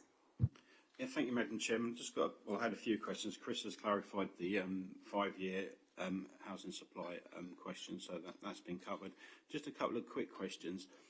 We're talking about, like it was mentioned in question time, about the amount of weight that's been afforded to the bypass situation. Can I just get officers just to clarify? I'm presuming because we're talking that there is still a good chance that it wouldn't happen. I just want to double check. So with the recommendation for granting this, we're content that without that there is enough enough positives to actually recommend approval of this without the bypass happening. Just want to double check that. And then the other question on following on from Councillor Ritchie mentioning about the 106 package and that kind of thing. Just wanted a question in regards. I'm mindful that there's a motion for granting this application on the table, but if there was a situation where the application got refused tonight and then it went to appeal and it got won on appeal, am I right thinking that the Section 106 benefits are at risk of being lost? And if that's the case, what would happen to the condition, well not condition, but in the 106 about the links between the two sites? So it might be hypothetical, so obviously there's a motion of granting on the table at the moment, but it's just it'd be interesting to know what would happen if we got that far and went to appeal and it got lost, and what would happen to that. Thank you, Madam Chairman. Thank you. Neil, can you answer those 2 points? Thank you. Yeah, so try to. Thank you. So with regards to the benefits, so we've hopefully been clear in the committee report that we're not saying where we're talking about benefits being attributed to the road and the infrastructure provision. We're not saying that is dependent on the rest of the bypass happening. So we think that just the provision of the road itself is a benefit. I mean, ultimately, it's a matter for the decision taker to make as to what benefit they attach to different things, just as it is to attach different weight to harms. So it's a decision made to make. But yeah, absolutely, the bypass doesn't have to happen for us to think that the road and the footways and the cycleways would be beneficial. Certainly that size of carriageway, those segregated cycleways and footways, those would not normally be required for a development of 200 houses. It will be something much more low key, and so what's being proposed here is more significant and more expensive, but there is a commitment from the applicant to provide that. And in terms of what would happen at an appeal with a Section 106, potentially what would happen is with an appeal, the onus would be on the appellant to present a legal agreement which they thought would address the issues raised by the council and comply with the council's policies, and which the inspector would think to be suitable in terms of benefits and mitigating harms. Whether the 106 at an appeal would be the same as has been negotiated by officers here, I can't say. It would certainly be, I guess, a material consideration. I think if an applicant became an appellant and wanted to deviate from a 106, they could do if they thought that an inspector would still approve their appeal without some of the benefits. So we can't really say any more than that, I think, on that. I don't know if Chris has got anything else to add on that. So just to supplement what Neil responded to on that, so I suppose in terms of the 106, there'd be a further discussion then at the appeal process, effectively, in terms of what was set out. But the onus would be on the appellant to bring forward that legal agreement in a form that would be ready to be effectively approved by a planning inspector if that was the decision of the appeal. There could be multiple versions of that legal agreement. We've had that previously in the past where an appellant has provided two forms of a legal agreement, and obviously 106 heads of terms is a matter that would be discussed at any appeal for a development of this size, where both sides effectively would have to debate and consider the compliance against the civil regulations in terms of the need for the particular Section 106 obligation. So we couldn't say with any certainty that the 106 heads of terms as presented within the committee report would necessarily come forward at the appeal. It might be in a different form, it might be the same.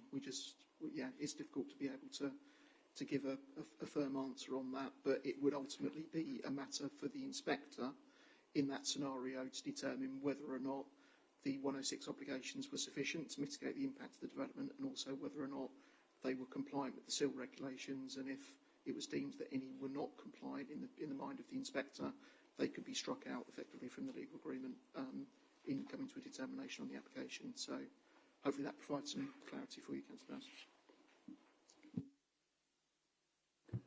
Councillor Abbott, you wanted to come back or something? Yes, ask a question, please. Obviously, we've had a whole series of appeal decisions with inspectors taking slightly different views. Presumably, it's right to say that the 5.1 years from Black Knottley was a point in time. That's what the inspector was looking at that point in time.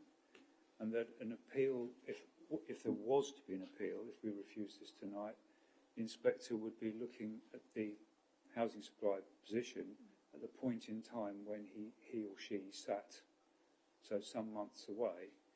As we are sitting now, is it the officer's view that we're still at 5.1, or have the grants of consent since then and the various agreements that may have been bringing forward sites behind the scenes has moved that figure on? So what I'm saying is, it's a moving feast, isn't it? And what's your assessment of where we are now and where we might be if this did come to appeal in months to come? So the simple answer to that question, Councillor Abbott, is the position is 5.1 years at the moment. That's the published position. That's on the basis of the evidence that we've put together and the recent appeal decisions that we've received. So as part of those 3 appeals towards the end of last year, we were putting together the evidence to substantiate those positions and have taken account of updated positions. So you'll recall, I think we were previously at 5.34. We then dropped to, I think it was 5.26. And now we're down at 5.1, which takes account of the recent inspector's decision. So it does represent a decision based on the evidence at the time, but in terms of housing supply, information and evidence, the key point is that as an authority, and this is across the board, other local authorities will follow the same suit, is we will review the situation on an annual basis as part of the what's called the roll forward, effectively, which assesses the situation as of 31st of March each year. So we will be, colleagues in planning policy will be undertaking that exercise later this year to look back when we get to 31st of March to see what the position existed at that time, taking account the available evidence at that time. And obviously we've got the situation with the local plan, so I can't predict what the housing supply position will be in the future. All I can say from an office perspective is that the key point here in relation to 5-year supply is we need to be able to maintain it over the coming years, and the key thing will be the delivery on the strategic sites and the amount of evidence that we can put forward that those sites are deliverable and can contribute to the 5-year housing land supply period. We're also reliant, obviously, as well in terms of houses being built, because as a local planning authority, we have no control on the development industry as to whether or not they implement the planning permissions that are granted. So we're also reliant on delivery to continue to happen within the district to maintain a supply position. So if the matter was refused, the inspector would be considering the position at the time. However, the same sorts of issues around deliverability will be present at the time of a potential appeal as they are now. That would be my response, Councillor Abbott. Okay, just Neil's just quickly going to answer my question, I think, about the primary school children. Thanks, Chair. Sorry, Carol looked the figures up just to confirm. So the Education Act says children under 8 can be expected to walk up to 2 miles to school, and 8 to 16-year-olds can walk up to 3 miles. So those are the figures in the Education Act 1996. Thank you. Quite optimistic, that, isn't it, really? Anyway, Councillor Ritchie just wants to ask a quick question, and then Councillor Hensman, and I'll come to you. Thank you, Madam Chairman. Thanks for indulgence. I'll be really, really brief. Just to remind members, we all get emailed fairly regularly around appeal cases, whether they're dismissed or allowed. And what I would remind members is that obviously if we lose a number of those appeals, we get to the benchmark where the local planning authority loses the right to be able to make its own decisions. So I think we're all abundantly aware of what's happened in Uttersford recently because of their lack of direction sometimes around how they reach planning decisions through officers' recommendations. We are lucky that through the democratic process we can apply decision making to our planning applications. I'd really hate for this district to be in a point where unelected outsiders from outside of this district are making decisions on our behalf on developments. Thank you, Madam Chairman. Councillor Henderson, I just wanted to make a quick point, is that right? Yes, sorry, Madam Chairman. I remember what my last point was, which was I feel uneasy whereby the minerals, we haven't had a representation. It's the typical I can neither confirm nor deny, and it's then down to this authority to defend the position of another authority, and I wish the county councillors would get involved and tell them to determine their position. But as had happened with Rivenol fortnight previous, and when it first came, it was actually deferred to allow for that report to go in, and if they are that close to the signing this section 106 and all the other agreements within a couple of weeks, I'm sure the developer would get in and do that such that an informed decision can be made from the statutory consultee, because I feel that it's premature. We haven't got all the information, and therefore we're kind of shooting in the dark without knowing. Thank you, Madam Chairman. Okay, that's a fair point. Councillor, Neil. Thank you. Yes, so Councillor Hensman, so the position is that just very brief summary, hopefully. The original minerals assessment that the applicant provided wasn't considered to be acceptable by the County Council because it wasn't informed by site surveys. So the applicant commissioned consultants to go and sink boreholes on the site. They sank 3 boreholes, if I remember rightly. There was supposed to be a 4th one sunk on the site to take a further sample, but there was a problem which prevented them from doing that. So they completed a minerals resource assessment based on 3 boreholes rather than 4 boreholes. It's also out in the committee report, but the boreholes information that they returned showed there was mineral resource in certainly part of the site, but equally in another part of the site there wasn't a mineral resource.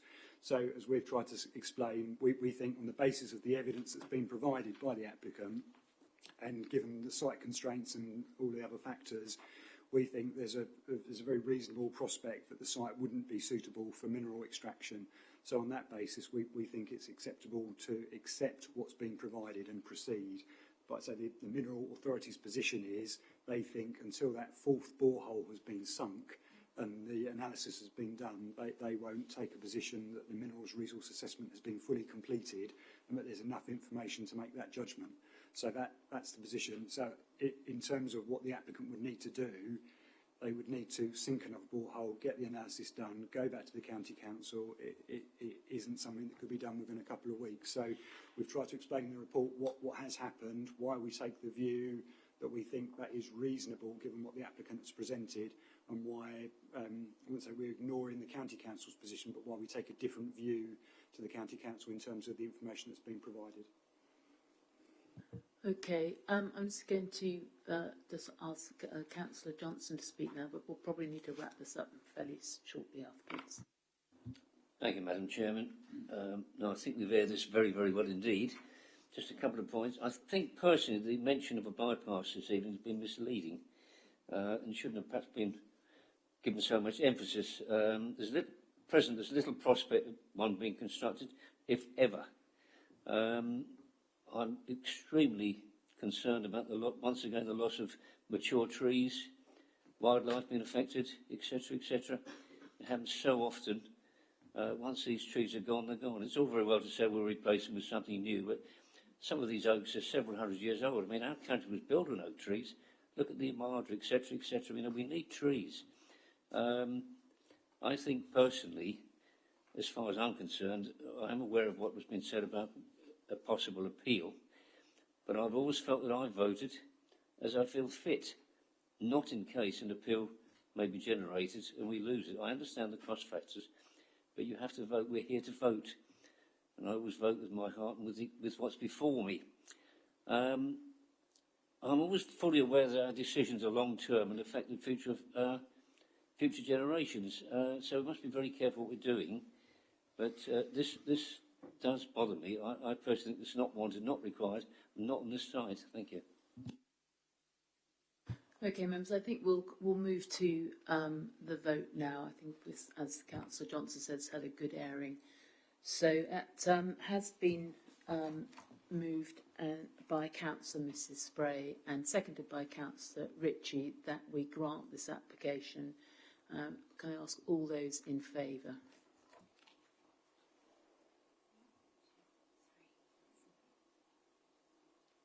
Okay, that's all those against.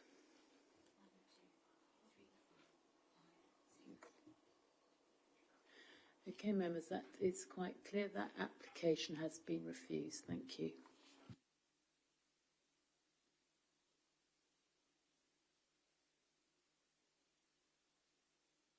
Madam Chairman, point of order. Yes, Councillor Ritchie. I don't think that's been refused. I think that's just fallen with regards to. Oh, sorry. So the motion has been refused, hasn't it? So yes, thank you very much, Councillor Ritchie.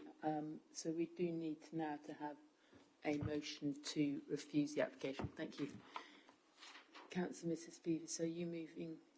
Thank you, Madam Chairman. Yes, I am moving a motion to refuse the application, and my grounds for that chime with my previous words. I believe it is overdevelopment of the area. It has a detrimental impact on the area. The lack of the minerals, it's not sustainable. It's not allocated, and we have our housing supply number, and on those grounds, and I think they are grounds enough, Madam Chairman, I believe I'm moving refusal. Thank you.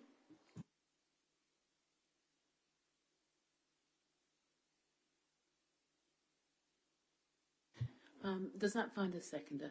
Councillor Monday seconds that. I'm just going to defer to Chris regarding reasons. Apologies, Councillor Beavis, you spoke very quickly there, so I was frantically scribbling. Oh, Could, no, in terms of not at all, Krista. Do you want me to repeat it? So, in terms of the grounds, I've got overdevelopment, Yeah. lack of justification in terms of mineral safeguarding, Yeah. Unsustainable, Yeah. not allocated, so contrary development plan, and the emerging plan I would assume you'd mean as well.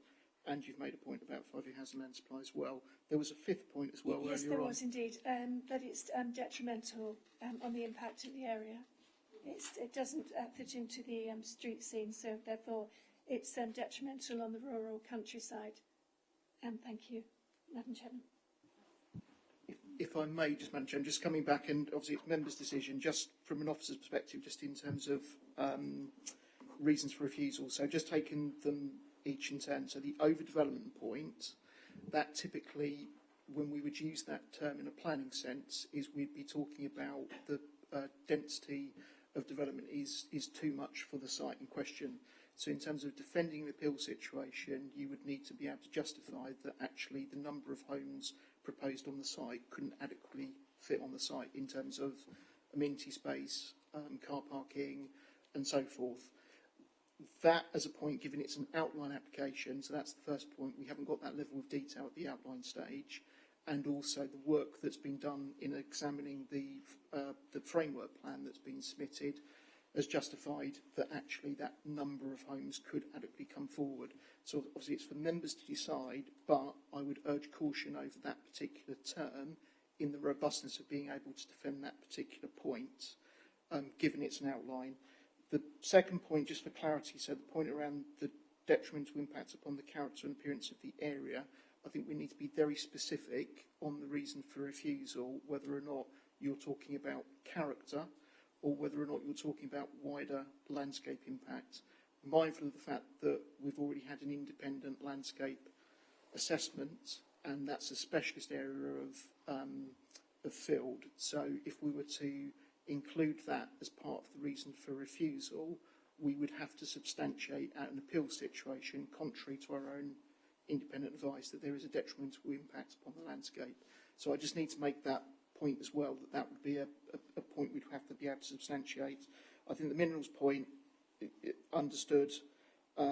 Similarly, the obviously contrary to the development plan and the emerging plan, that's fine. On the unsustainable point, again, I would just urge caution over that. So again, factual point, the site is located within the parish of Grinster Green. It is located adjacent to the town of Housestead. And again, in any appeal situation, we would need to be able to adequately defend that particular point as to why the size and scale of the developments proposed is unsustainable adjacent to one of the three main towns within the district. Notwithstanding the points, that will be the challenge point at an appeal. So I think I'm clear in terms of the points you raised. I just raised those particular points around the robustness of some of those reasons for consideration. Councillor Mundy, seconder, you'd like to make a comment? Just an addition to that of Councillor Butes's refusal reasons. Can we also add that we have a demonstrable 5.1 year supply of housing for 5 years, although that might be marginal. I don't think that was actually mentioned.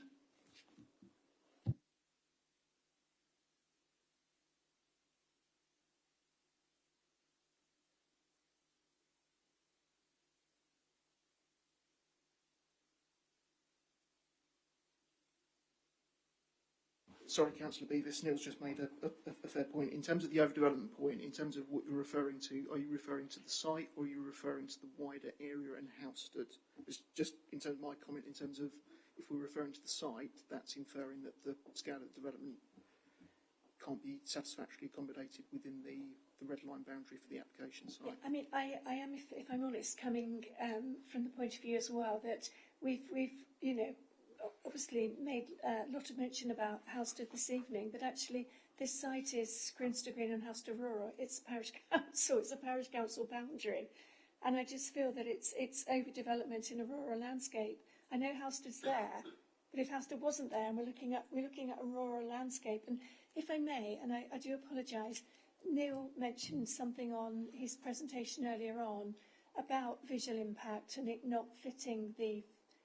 It was the visual impact. It's already been mentioned. Neil mentioned it this evening. I can go back and look at the webcast. But for me, that can be picked up in the, you know, the unsustainability of the site.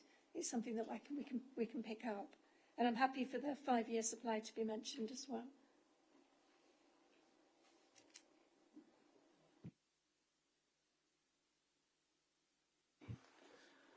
Okay, so forgotten where we are now. I think we've had a mover and a seconder to refuse the application, so I now need to, and we've got the reasons sorted out, so I now need to put that to the vote. So all those in favour of refusing this application.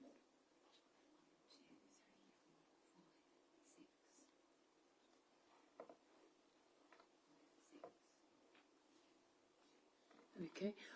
All those against refusing? And abstentions? Thank you, Madam. Okay, that application has been refused now. It's Councillor Ritchie. Thank you, Madam Chairman. Just a very quick question. So what we've seen tonight is democracy in action, which is great, and it's good that we've taken the line of officers advise and councillors decide. With that in mind, would the movers who moved for refusal be prepared to assist the officers in preparing for any appeal that might come forward, bearing in mind it takes up a fair bit of officer time, and we've now got the possibility of 2 appeals coming from recent decisions. Thank you, Madam Chairman. So, Councillor Ritchie, just to respond to that point, so just for clarification, I think in terms of the exact arrangements, that will need to be determined at a future date, but just for clarity, so as planning officers, given that we've made a positive recommendation and given we're bound by a professional code of conduct as well, we're professionally compromised from being able to defend a decision that's been gone against the officer recommendation. So we'd need to look to put particular arrangements in place for the appeal process in order that we can defend that appeal.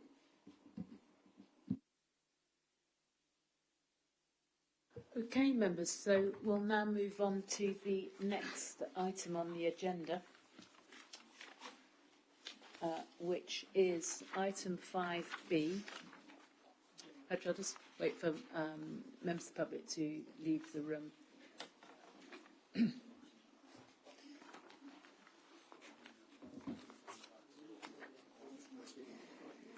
So this application is application number 21/03222 REM, land west of Bardfield Road, Finchingfield. And we have, I think, it's one speaker on this application, who is Ms. Chloe Houston, who is speaking on behalf of the applicant. If you have 3 minutes. Thank you. Susan.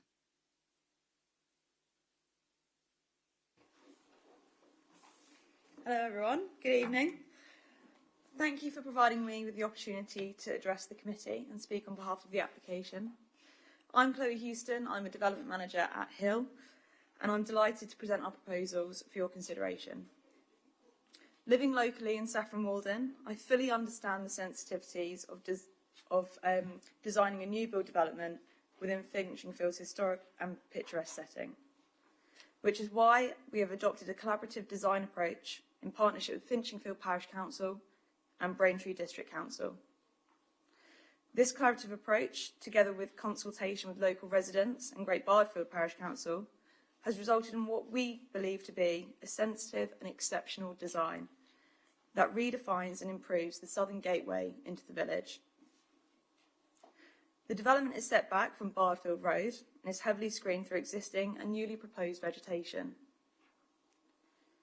enhancing the landscape setting. We have incorporated a circular recreation route surrounding the development site, which can be utilised by existing and new residents and members of the public, connecting the site to the existing footpath network, which leads you to the centre of the village. Generous open spaces have been provided in excess of policy requirements, and the development has been designed to be outward-facing, fronting onto green features. The homes themselves have been tailor-made to reflect the high architectural quality that is representative of the village and celebrates and preserves the character of Finchingfield's beautiful village centre. All homes will benefit from electric vehicle charging capabilities and will be heated by air source heat pumps. This means that the scheme will exceed the district policy's requirement for carbon reduction by 235%. The Outline Planning Commission has established the principle of development on this site, and all statutory consultees, including flooding and highways, are satisfied with the proposals and have no objections. The on-plot parking provision satisfies the parking requirements for the site, and additional visitor spaces have been designed. The Section 106 agreement has been secured for the site at outline stage, which provides contributions towards the local health centre and sports facilities.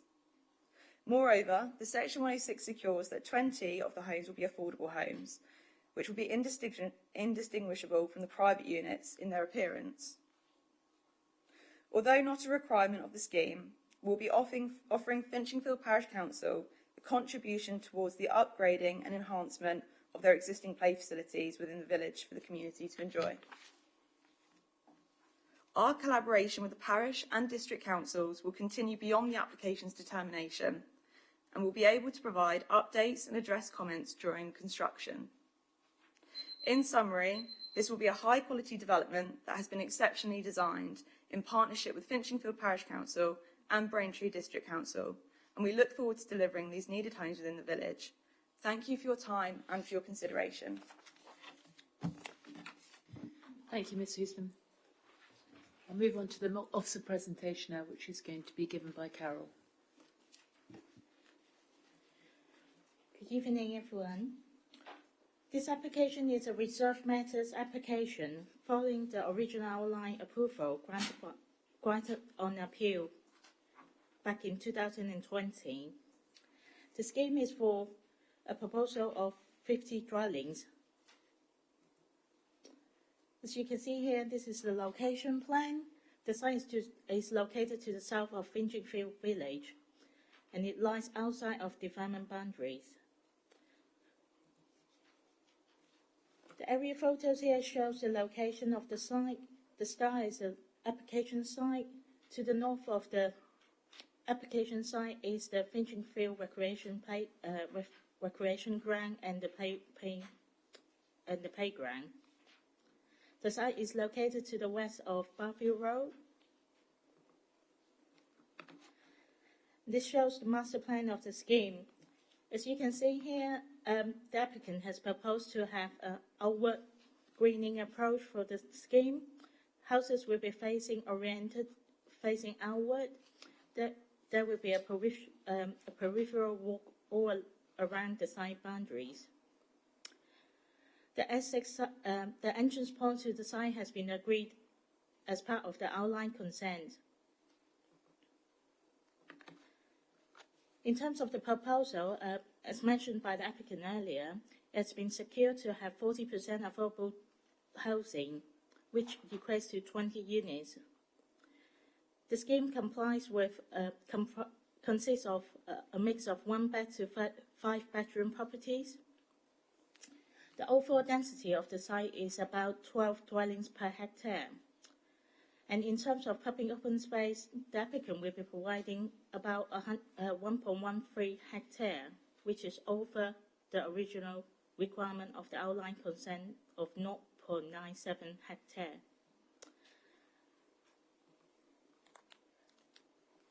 This plan shows the ground floor site layout and the tenure plan.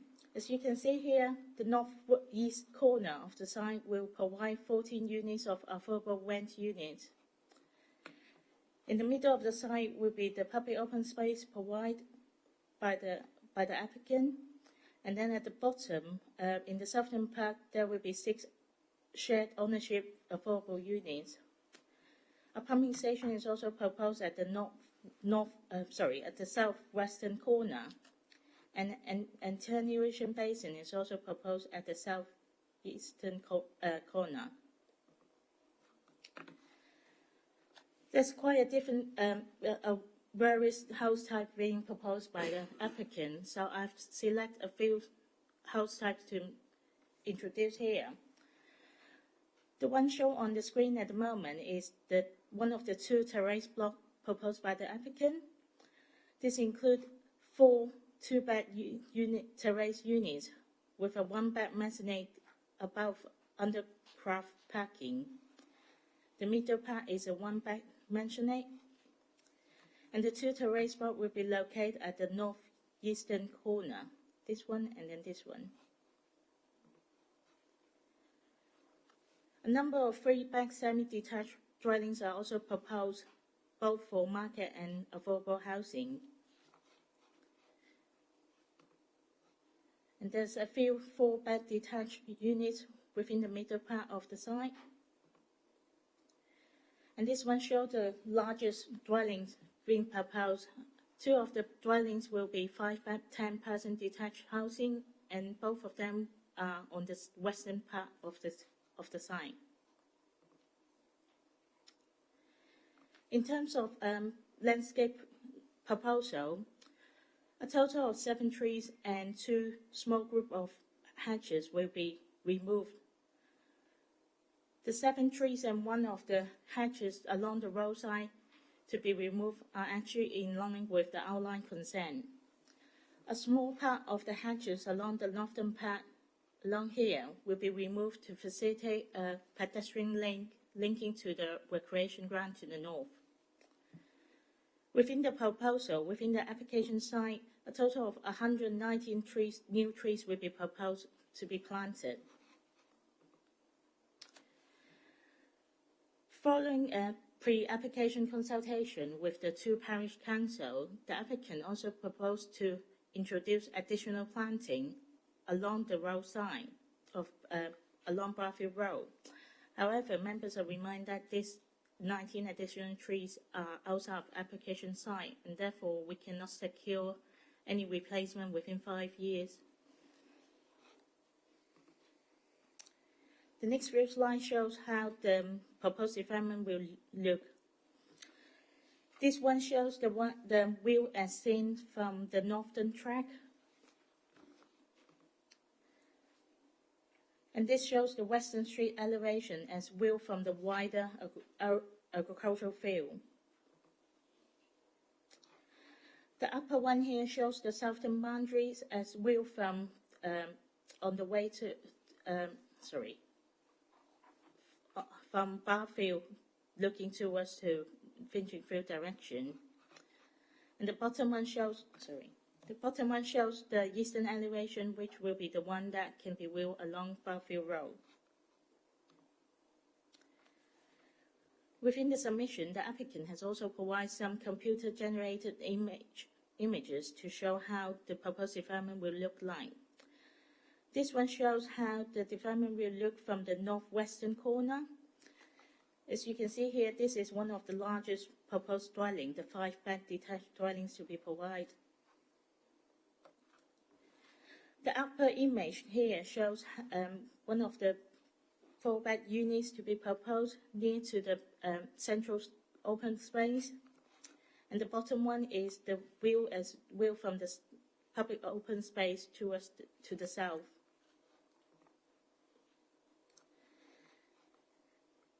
The upper image here also shows the entrance, the side entrance, how it views as if you're standing at the side entrance near to the footpath here. And the bottom one shows how it will be viewed from the proposed attenuation basin, looking towards some of the proposed market dwellings. I believe this is a 3-bed dwelling, and this one is a pair of 3-bed semi-detached shared ownership dwellings. Here are some site photos showing the current situation of the site. The photos on the top left shows the northeast corner. Currently, there's a main track along the northern site boundaries, which is owned by the parish council. Within the site here, you can see the site is currently vacant.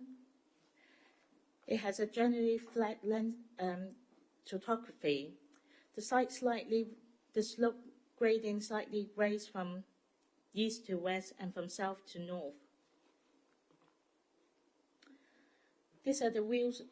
This is the photo showing the current existing roadside vegetations and trees along Barfield Road. And the bottom photo shows the immediate neighbours to the north of the site, which are bungalows. As mentioned earlier, to the north of the site is a main track leading to the wider agricultural field. And there's a line of trees being currently exists here, and the applicants propose to remove part of the hatch here to provide a pedestrian lane to the recreation ground.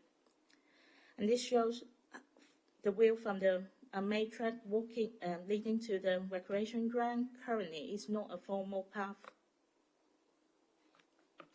This shows the recreation ground and the playing field to the north of the site.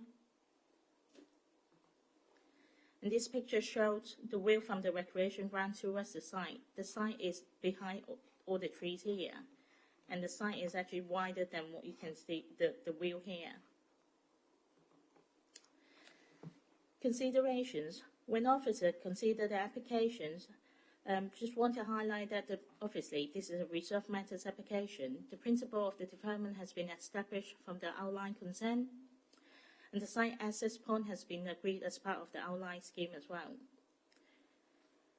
Following the consultation of these reserved matter applications, there has been no objection from statutory technical consultees.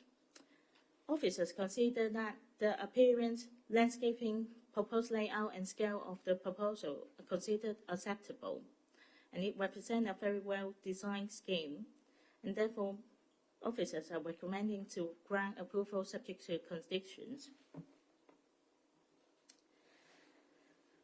Following the publication of the committee agenda, the applicant has been in contact with the case officer to discuss about the draft approval conditions, and it has been highlighted that a few additional plans should be included into the approved plan list. And officers are now proposing to provide an update to include the 6 hard and soft landscaping proposals into the approved list. The reason being because the specific planting schedule are actually listed out on all those enlarged plans. And as a result, the draft condition 9 will need to be updated to include the other 6 plans as well. The additional wording has been highlighted in red on the screen.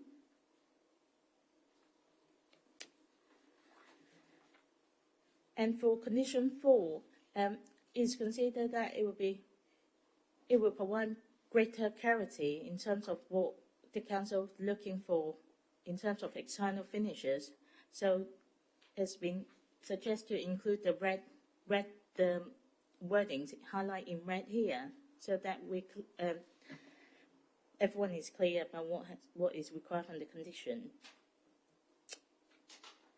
And in terms of condition 7, the original conditions suggest here was to require provision of all the parking before any occupation of any dwellings to be occupied.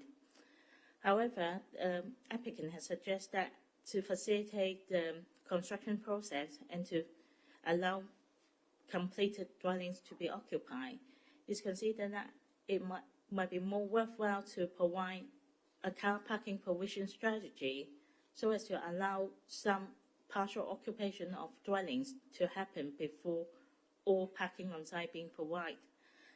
Officers are of the view that there's a need to ensure that all the visitor parking relevant to any occupied dwellings has to be provided prior to the occupation.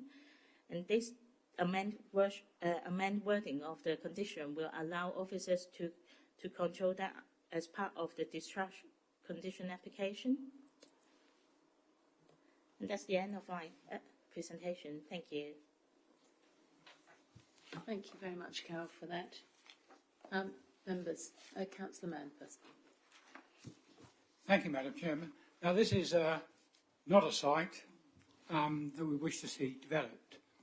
I think we were fairly unanimous in that respect, but it's a development now that has been imposed upon us by a government inspector who came to a different conclusion on the same evidence. But nevertheless, we've got a duty now to sort of local residents to make this development the best we can in those circumstances. So I think there are a number of things to commend here, that the developers have been cooperative in the way that they've worked with officers in achieving what I think is a well-designed scheme. I think we can sort of commend the improved landscaping proposals. The applicants have listened to the sort of the views of the parish council and responded. The improved housing mix, I think, also we can commend, and also the treatment of open space. Officers are satisfied with appearance and layout and scale as all being acceptable. And again, we see a lack of objections from strategy technical consultees. So all in all, Chair, happy to move officers' recommendation. Thank you, Councillor Mann. Is that fine, seconder? Councillor Ritchie. Would you like to speak, Councillor Ritchie? Yeah, just very briefly. Thank you, Madam Chairman. I completely agree with my colleague, Councillor Mann. What I think is good is the fact we've got a couple of one-bed properties in there too, which I think is really vital in a village setting like this. And as it goes up through the bed mix, it's obviously then relates into the market housing quite nicely, going from 212 to 6. So I think they've got that balance about right for the affordable houses there too. From the CGI images, I think the design of the houses do fit in with Finchenfield. I wouldn't go as far as saying they complement them completely because of the age of some of the other buildings around Finchenfield, but certainly the design certainly fits within that historic village setting. So happy to second the approval recommendation. Thank you, Madam Chairman. Thank you, Councillor Ritchie. Any other member wish to speak? Councillor Spray. Thank you, Chairman. Just briefly, I think I'm right in saying that the applicant, Hill Residential, took this site on after the appeal decision. Yeah, I'm getting nods from the other side of the room. And I do commend them actually for working hard with officers, but particularly with parish council on getting the best out of this site. It was fought against quite hard, but once it was granted on appeal, I think the main aim just had to be let's make it look as good as we possibly can. And I do like the mix of designs. I also think that it's going to probably be quite hard to tell the affordable dwellings from the market dwellings, and that's something that we really like in this authority. We like to be able to walk onto a site and not to be able to tell the difference between the two. So I think they are to be commended for that, and I'd be very happy to support it. Thank you. Thank you, Councillor Spray. Councillor Abbott. Thank you, Madam Chair. Yes, we are where we are with this one, and I agree with what others have said, that given the position we're in, the developers will be commended for making improvements from what the appeal position was in terms and working with the local community. I think the landscaping, the layout, design are acceptable on this one. Just a couple of points. I noticed in the glossy that the developer sent round, every house is going to have an air source heat pump, so that's notable. Ideally solar panels as well, but we can't have everything. I just have one question. Ecology mentioned wildlife sensitive lighting scheme to be conditioned. I can't see one. Is that because it's buried in this list of plans that are referred to in the conditions on page 101?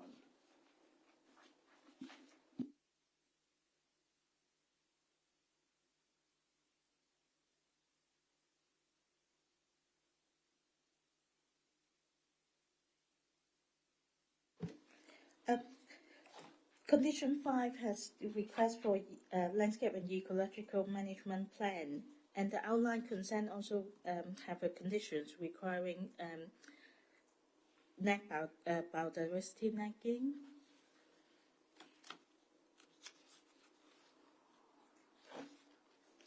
Well, if there isn't a specific condition, I'd like to propose one, if the movers are willing to accept it, because I think we do need that rather than leave it to chance.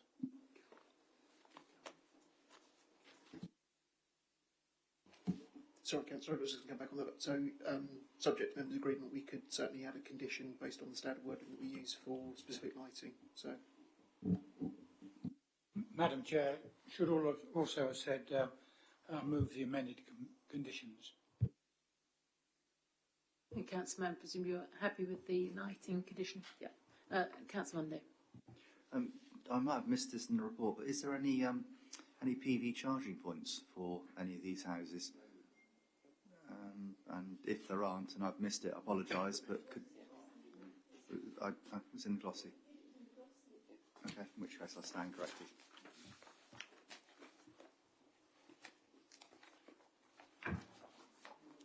Yes, I think actually it's also, the speaker referred to it as well as being electric charging points.